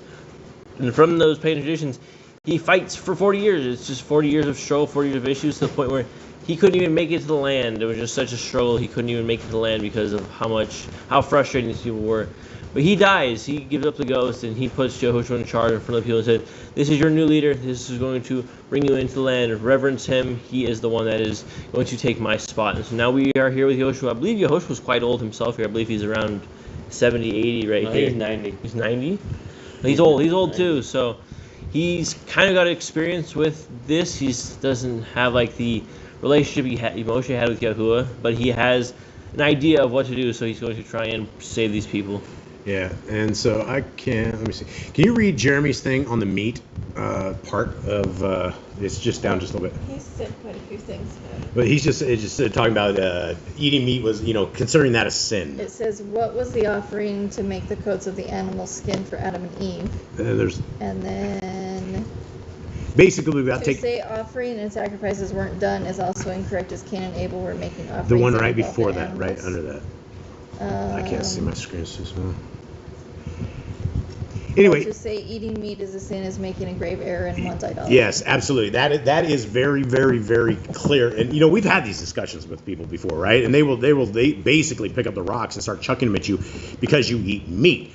And they're like, well, it was never meant to be. But it's the same. And like Jeremy says there, Cain and Abel. I mean, Adam and Eve. If you read the book of Adam and 𝐤𝐄, Adam and Eve were making sacrifices, right? There were sacrifices being made after they were expelled out of the garden. That's how it all came to be. And so there were sacrifices early on. And so, this is nothing new. And I've heard that too. I've heard the same thing Jeremy says, is that, people are like, nobody else is doing sacrifices. But maybe no mentioned for morning dawn offering by Adam at cave, though. Frankincense, galbanum, tea leaves, spices, the rising of the sun from the time of Yeah, that's true. I mean, it doesn't say, there's no meat mentioned. So I don't think it is a sin to eat meat. You get into that. I think it's what religion is that? The one with the bad seer, the one that has the blind seer that passes out. Seventh-day Adventist. Yeah, the one with the blind prophet that keeps like passing out or something and coming back, and she's not blind, but she was like going to these like 3-hour trances, and then Ellen G. White. Yeah, and they would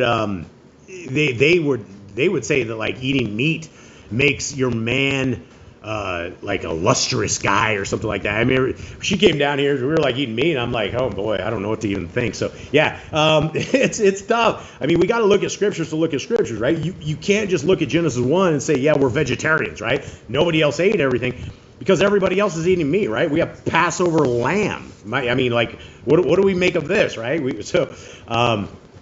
Yeah, the vegan eating meat is a sin, people. Yeah. And you get some weird stuff, but I mean, as far as like, is this a sin? No. I mean, we have Leviticus 11. That is our guide point. We know what it is, right? Is it a sin to eat shrimp? Yes. Pigs? Yes. Camels? Yep. Horses? Yep. Humans? Yep. So, it's just what it is. All right, let's get into this, guys. And these are why I love having discussions with you guys, man. It's so much fun to hang out with us, dealing with the stress of getting this thing going. Once it's going and we're able to hang out with you all, then it becomes amazing. How many verses do we have? 18. Okay, Joshua chapter 1.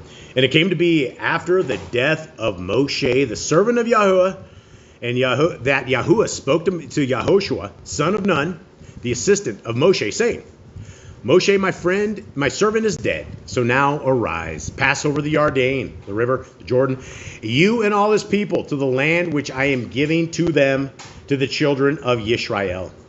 Every place on which the sole of your foot treads, I have given to you, as I spoke to Moshe. Now, guys, this is the craziest world that we live in. Prior to the United States attacking Iran, the state of Israel was untouchable, right? We can't say, well, we think that Judaism is a little satanic, right? Because they would kick you right off YouTube. But now that Israel's the number one hated country of the world, and the United States is the second. So you look at this. So now we can actually talk about things like this, right? Because these are the things. Today's so-called Jews believe that the words coming from this chapter right here, right? Every place on which the sole of your foot treads, I have given to you as I spoke to Moshe. Now, these guys that are over there will take all of the Old Testament, basically not the Old Testament. They will take just the Tanakh, Genesis, Exodus, Leviticus, Numbers, Deuteronomy, along with all of their other books, and then they are thousands of years away from these writings, and now these people are like, this is our land. This is our land. And they will actually say, because Amalek did us wrong, we must kill Amalek from the land. So they go over to Lebanon, and they've killed like 4,000 people, right? They go to Gaza, they go to Palestine, they go killing off all these people. The problem is these guys are invaders of Yahuwah's people. They are invaders because take a simple Google search and type in abortion clinics Israel and go look at the map. And you will see from one side of Israel to the other, you can go and have your kids slayed. There's one that's open till 11 o'clock at night. So when you're trying to convince me that you are God's chosen people and that you are better than everybody else who is attempting to keep the actual Torah commands of our Creator, I'm not buying it. I don't buy anywhere in scriptures that you could go to Moshe and go to an abortion clinic. Moshe, I just got knocked up. I don't want to have this kid. Can I please, can we kill him? My wife just did that. Was knocked up not the right word? No. Yeah, that's not in marriage. Okay, I'm sorry. I don't mean to offend everyone. Maybe I said that wrong. Anyway, I got pregnant, and I don't want this kid. Thank you. Sorry, Mom. I didn't mean to. So, what do? You think Moshe is going to send you to the abortion clinic that's open to 11 o'clock? Just go over by the Jordan River. There's an abortion clinic, right? So when we're trying to figure out who are Yahuwah's people, who are the actual people of Yahuwah? Well, they are the people who are guarding the first 5 books of scriptures. And when we're guarding, we do not allow other stuff in. We wouldn't allow a Kabbalah. We wouldn't allow a Zohar. We wouldn't allow their little tree of life thing. All of these things that they're doing right now it's all satanic. It's all satanic. You cannot violate Deuteronomy 4:2 and add to and take away from the Torah of our Creator and be God's chosen people. It doesn't work like that. But yet we hoax the rest of the world. So now we're just in a little reprieve where I can actually say some of this stuff liberally without Net and Yahoo blowing me off the internet. Continue on. 4. From the wilderness of this Lebanon, even as far as the great river, the river Parath, all the land of the Kittites, and to the great sea toward the going down of the sun is your border. No man is going to stand before you all the days of your life. As I was with Moshe, so I am with you. I do not fail you nor forsake you. And again, we have a reiteration. We have yet another witness of these 4 words that we've heard before, that we've discussed, and is something absolutely important for all of us today, right? It looks like to me that we are going through the birth pains, right? We're going through a terrible, terrible time that's going to be happening in the world. And these are the same words that if we're sitting here living in fear, we're not being strong and being courageous, right? There's going to be some battles probably for all of us, worldwide. It doesn't matter where we're at. But our Creator has told his people back then, and he's telling us right now to be strong and courageous, right? Because we have the Torah, we have our Creator, we have our Messiah, we have messengers that are guarding us. So why would we not want to be strong and courageous?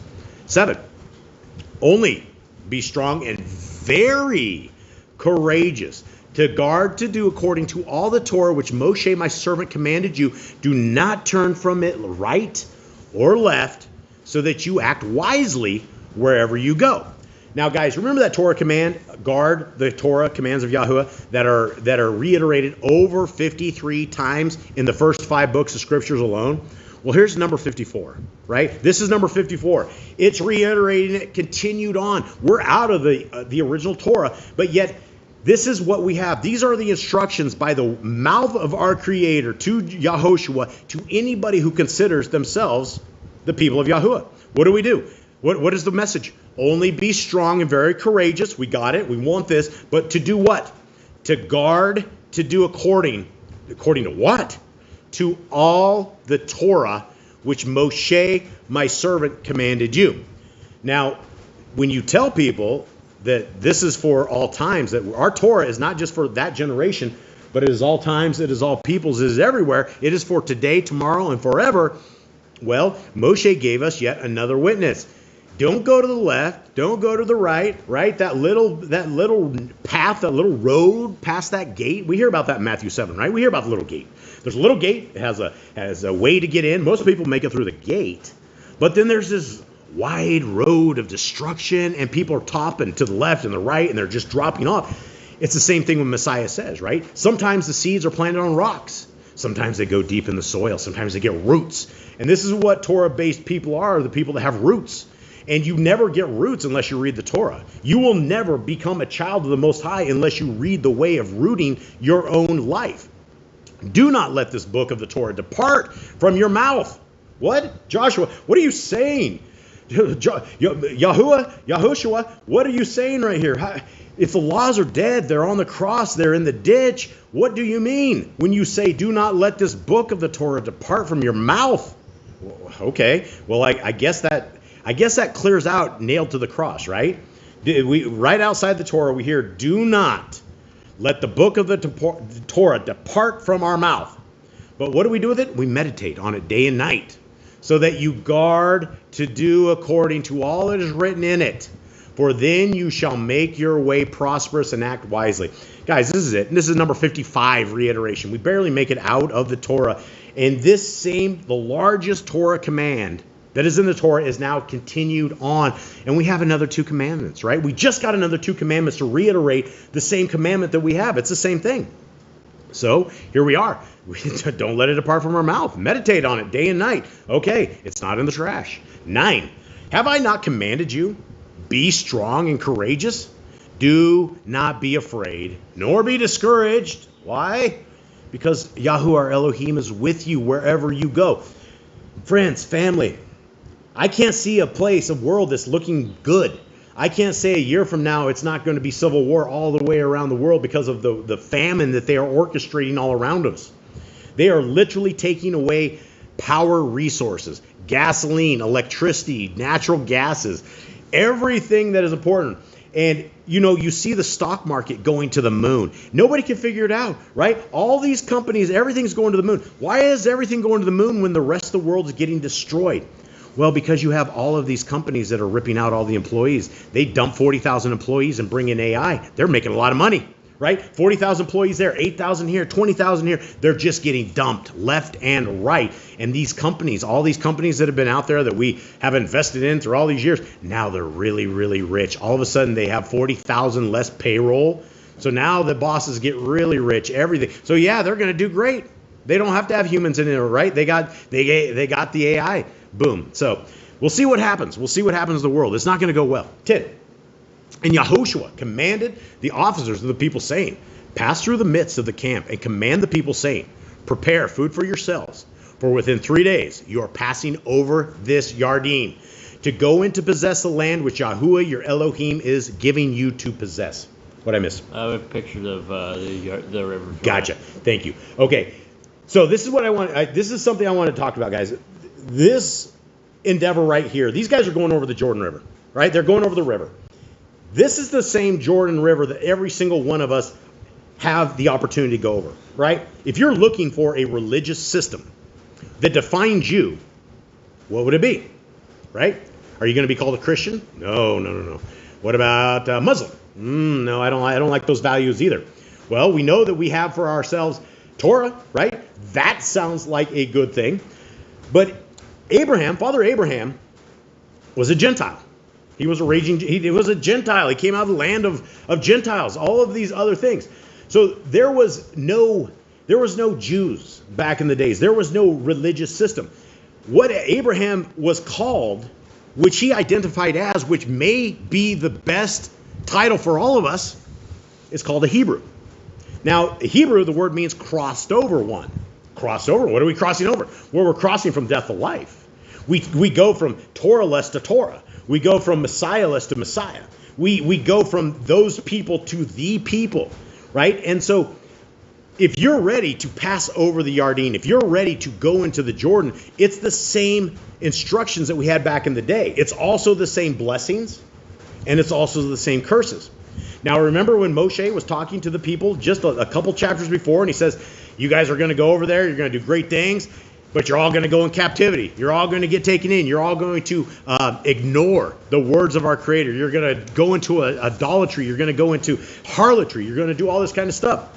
These same rules and regulations and blessings and curses and structure are here for us today. We have to choose to go over the Jordan River. We have to choose to go over the Yarden in the way that we should be going. Continuing on. 12. And Yahushua spoke to the Reubenites, and to the Gadites, and to the half-tribe of Manasseh, saying, remember the word which Moshe, servant of Yahuwah, commanded you, saying, Yahuwah your Elohim is giving you rest, and he shall give you this land. Let your wives, your little ones, and your livestock stay in the land which Moshe gave you beyond the Yarden. But you shall pass before your brothers armed, all your brave fighters, and shall help them. Until Yahuwah has given your brothers rest, as unto you, so shall they also take possession of the land, which Yahuwah your Elohim is giving them. Then you shall return to the land of your possession, and you shall possess that which Moshe, the servant of Yahuwah, gave you beyond the Yarden, toward the rising of the sun. Now, what is he talking about with these little tribes right here? Do you remember? Yeah, so basically they got their own part of the tribes because they like the land better. And Do you remember who this was? The three tribes? Yeah, which one stayed before? It's the Reubenites, the half-tribe of Manasseh, and the Gadites. Gadites. And so basically prior to this, what Joshua was talking about right here is when Moshe was going and they were moving through the land, the Reubenites, the Gadites, and half-tribe of Manasseh, they saw a land, and these guys are the farmers, right? These are the rancher guys. They decided, hey, we want this land. This is really good for our stocks and stuff. And Moshe he's a little fumed up, right? He's like, oh yeah, you just want to sit out while everyone else is out here battling it up? And they're like, no. Let us put our families in here, then we'll armor up and we'll go to town. We'll fight with them. And so this is what he's talking about right here in this thing. And they did that, and they did it well. There was no issues with that. 16. And they answered Yahushua, saying, all that you have commanded us, we do. And wherever you send us, we go. According to all that we obeyed Moshe, so we obey you. Only let Yahuwah your Elohim be with you, as he was with Moshe. Whoever rebels against your command and does not obey your words, in all that you command him, is put to death. Only be strong and courageous. This is interesting because up until this point, we didn't have any of the people talking about being strong and courageous, right? And then it's been said, 6, 7 times in the last 3 chapters, something like this, be strong and courageous.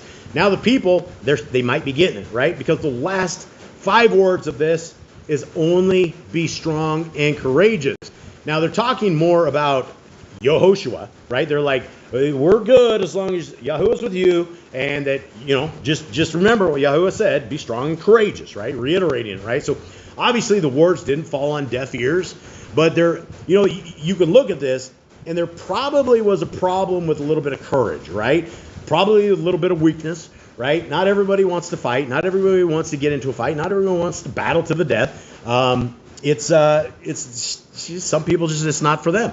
And so these are, again, words for all of us today, all of us in the future, as fear gets a hold of you, and fear is of the devil, right? Fear is absolutely of the devil. There's a difference between being in fear and being aware of what is going on. And I do like to talk about current events. I do like to talk about things, especially as I see it affecting all of you guys out there, because I'm very concerned about all of you guys. I'm my home people. You guys are everybody out in North America. You're my people. And so I will always love North America, my people of North America. I don't like the country. I don't like the people running it. But guys, be strong and courageous for what is coming, and Yahuwah will guide us through all of this. All right, let us get in to the book of 1 John. Here we go. Okay, we're on to chapter 3, 𝐤𝐄𝐄𝐅 1. Jade, do you have a recap for us? 𝐤𝐄𝐄𝐅 1, 2? Yeah, so this is the disciple of Yehoshua. He walked with him for the time when he was out, creating enemies, making friends, doing miracles. And he tells these people to be holy, to obey the laws, to love each other. And he sat with Yehoshua, and he sat through the death of Yehoshua. And then he doesn't think the laws were on the cross. He doesn't say the laws are gone. He doesn't say the Torah's bondage. Even after all these years after Messiah is gone, he writes to these people and tells them to keep the Torah, not be liars, don't break commands, don't cheat on your spouse. And so he still teaches the commands after years of Messiah being gone from him. If I ask you guys what was the hardest command that you guys had to keep, what do you guys struggle with the most in your personal life? Anyone want to go on the spot? The hardest, this is good. This is confessional. This is it. Here we are. Are we doing the brother love thing again? Because I really don't. That's a good thing. There's no lesson here. I'm just saying. I don't hate my brothers. I mean, I joke with them, but I don't hate them, and I don't have contention against them. I'd say probably the hardest one would be Sukkot. Sukkot, that's true. That is a hard one. And we have a really hard time with Sukkot because we got 9 pit bulls. But that's also if we do the tents outside, then it's rainy season here. And we drown and the dogs will rip the side of the tents. It's a mess. We've tried Sukkot. It's tough. And the snakes. Yeah, those are tough too. All right, Eli, anything? I like Sukkot. Probably Day of Atonement. Day of Atonement. That's the hardest time. Maybe. I don't have an issue with that one. So I think my hardest command that I have to deal with is loving my neighbor as myself. And I say that simply because we live in a retail. We live in just taking care of the people that are purchasing Yah Scriptures apps. People come in the email and they tell me how much of a piece of trash I am, and how much it's the Elohim versus the Elohim, and I am a heathen. I am this and that, and I have a tough. False advertising. We give away all the scriptures for absolutely free. And people buy it, and it says Elohim and not Elohim, and so they are like, you are a deceiver and you're a criminal. And I have a very, very, very hard time smiling and telling these people I love them. And I understand it. People get very, very wild over this kind of stuff.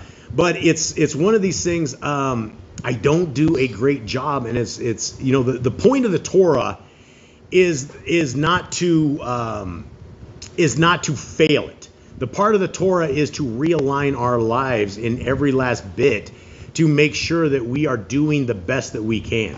And every day isn't going to be like, man, I'm doing good. I feel like I'm walking the Torah well, or I feel like I'm on the kingdom road. Because that's the part of the kingdom road, is that there's always room for work, and there's always room to look at ourselves through the lens of the Torah. And, we can't deal with yesterday, but we can absolutely deal with the future and make sure that when we do what we're doing, that we soften our hearts a little bit, soften our responses and things of that nature. So here we are. Hope that helps someone out there. 𝐤𝐄𝐄𝐅 1, 1 John, chapter 3. See what love the Father has given us, that we should be called children of Elohim. For this reason, the world does not know us, because it did not know him. All right. How's that sound, guys? Do you guys want to be called children of Elohim? Yeah. Would you rather be called children or friend of Elohim? That's a good one. I feel like friend is like... Come close.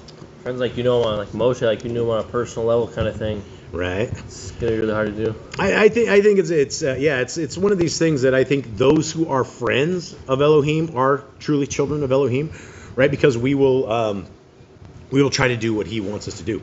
2, beloved ones, now we are children of Elohim, and it has not yet been revealed what we shall be. But we know that when he is revealed, we shall be like him, for we shall see him as he is. Okay, that's kind of a big one, right? Essentially, it's like what we are going to become is closer to our Messiah than what it is now, right? And there's some interesting stuff when Messiah Yahushua says that even in the kingdom, the people who are lesser are going to be as good as 𝐉𝐄𝐄 the Immerser. You guys remember that one? Mm-hmm. Right? So it's like when Messiah said this kind of stuff, and you're like, oh boy, I got to be more Kodesh, I got to be more holy than 𝐉𝐄𝐄 the Immerser, the bug eating, totally Kodesh, totally the preparer of the way. How is this possible, right? How is this going to be? And it gives us a glimpse into the world of the kingdom, right?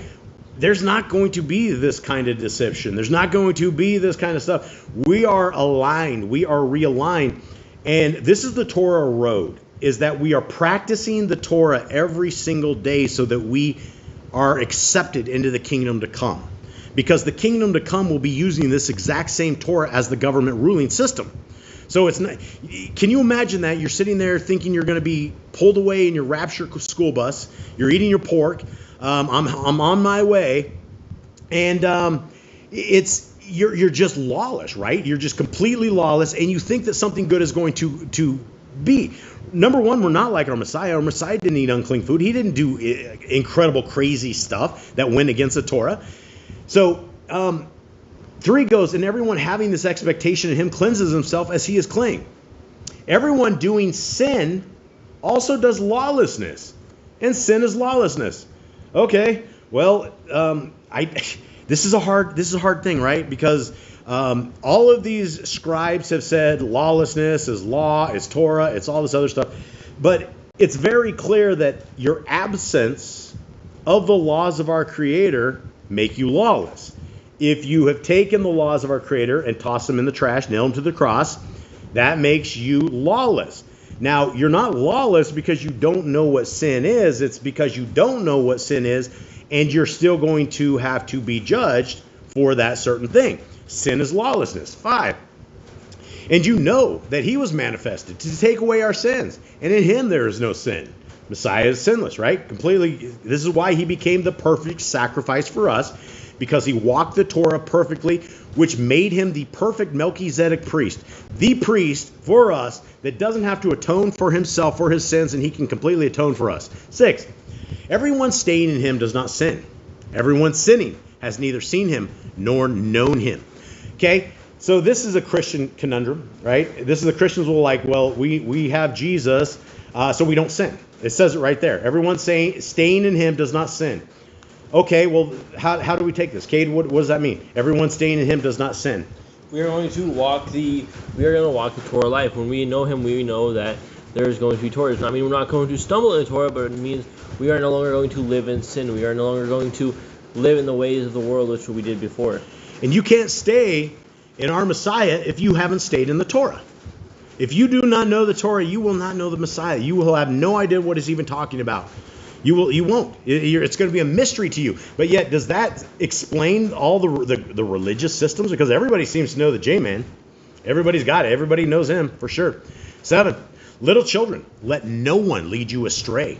The one doing righteousness is righteous, even as he is righteous.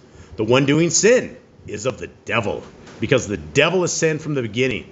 For this purpose, the Bain, the Ben, the son of Yahuwah was manifested to destroy the works of the devil. Everyone having been born of Elohim does not sin, because his seed stays in him, and he is powerless to sin, because he has been born of Elohim. These are verses that you can very much get very twisted, right? If you walk away with this and you don't think that you need a Torah because you know God, and because you know God that you do not sin, that is not what it is. If you do not know the Torah, you do not know what sin is. That's your fault. That's nobody else's fault. And so if you go to your grave not knowing what sin is, you will be judged on what you didn't know. And you're going to be astounded. You're going to be broken. You're going to be crying. It's not going to be a good time. 10. In this, the children of Elohim and the children of the devil are manifest. Everyone not doing righteousness is not of Elohim, neither the one not loving his brother. So it goes back to this. What is the hardest Torah command for me? Well, it's like loving my neighbor as myself and allowing people to come spitting venom and me being able to take it without it going. Jade, go lay down, please. Go ahead. Okay, sorry, Jay's got a headache. I gotta get him out of here. 11, because this is the message that you heard from the beginning, that we should love one another, not as Cain, who was of the wicked one and killed his brother. And why did he kill him? Because his works were wicked, but those of his brothers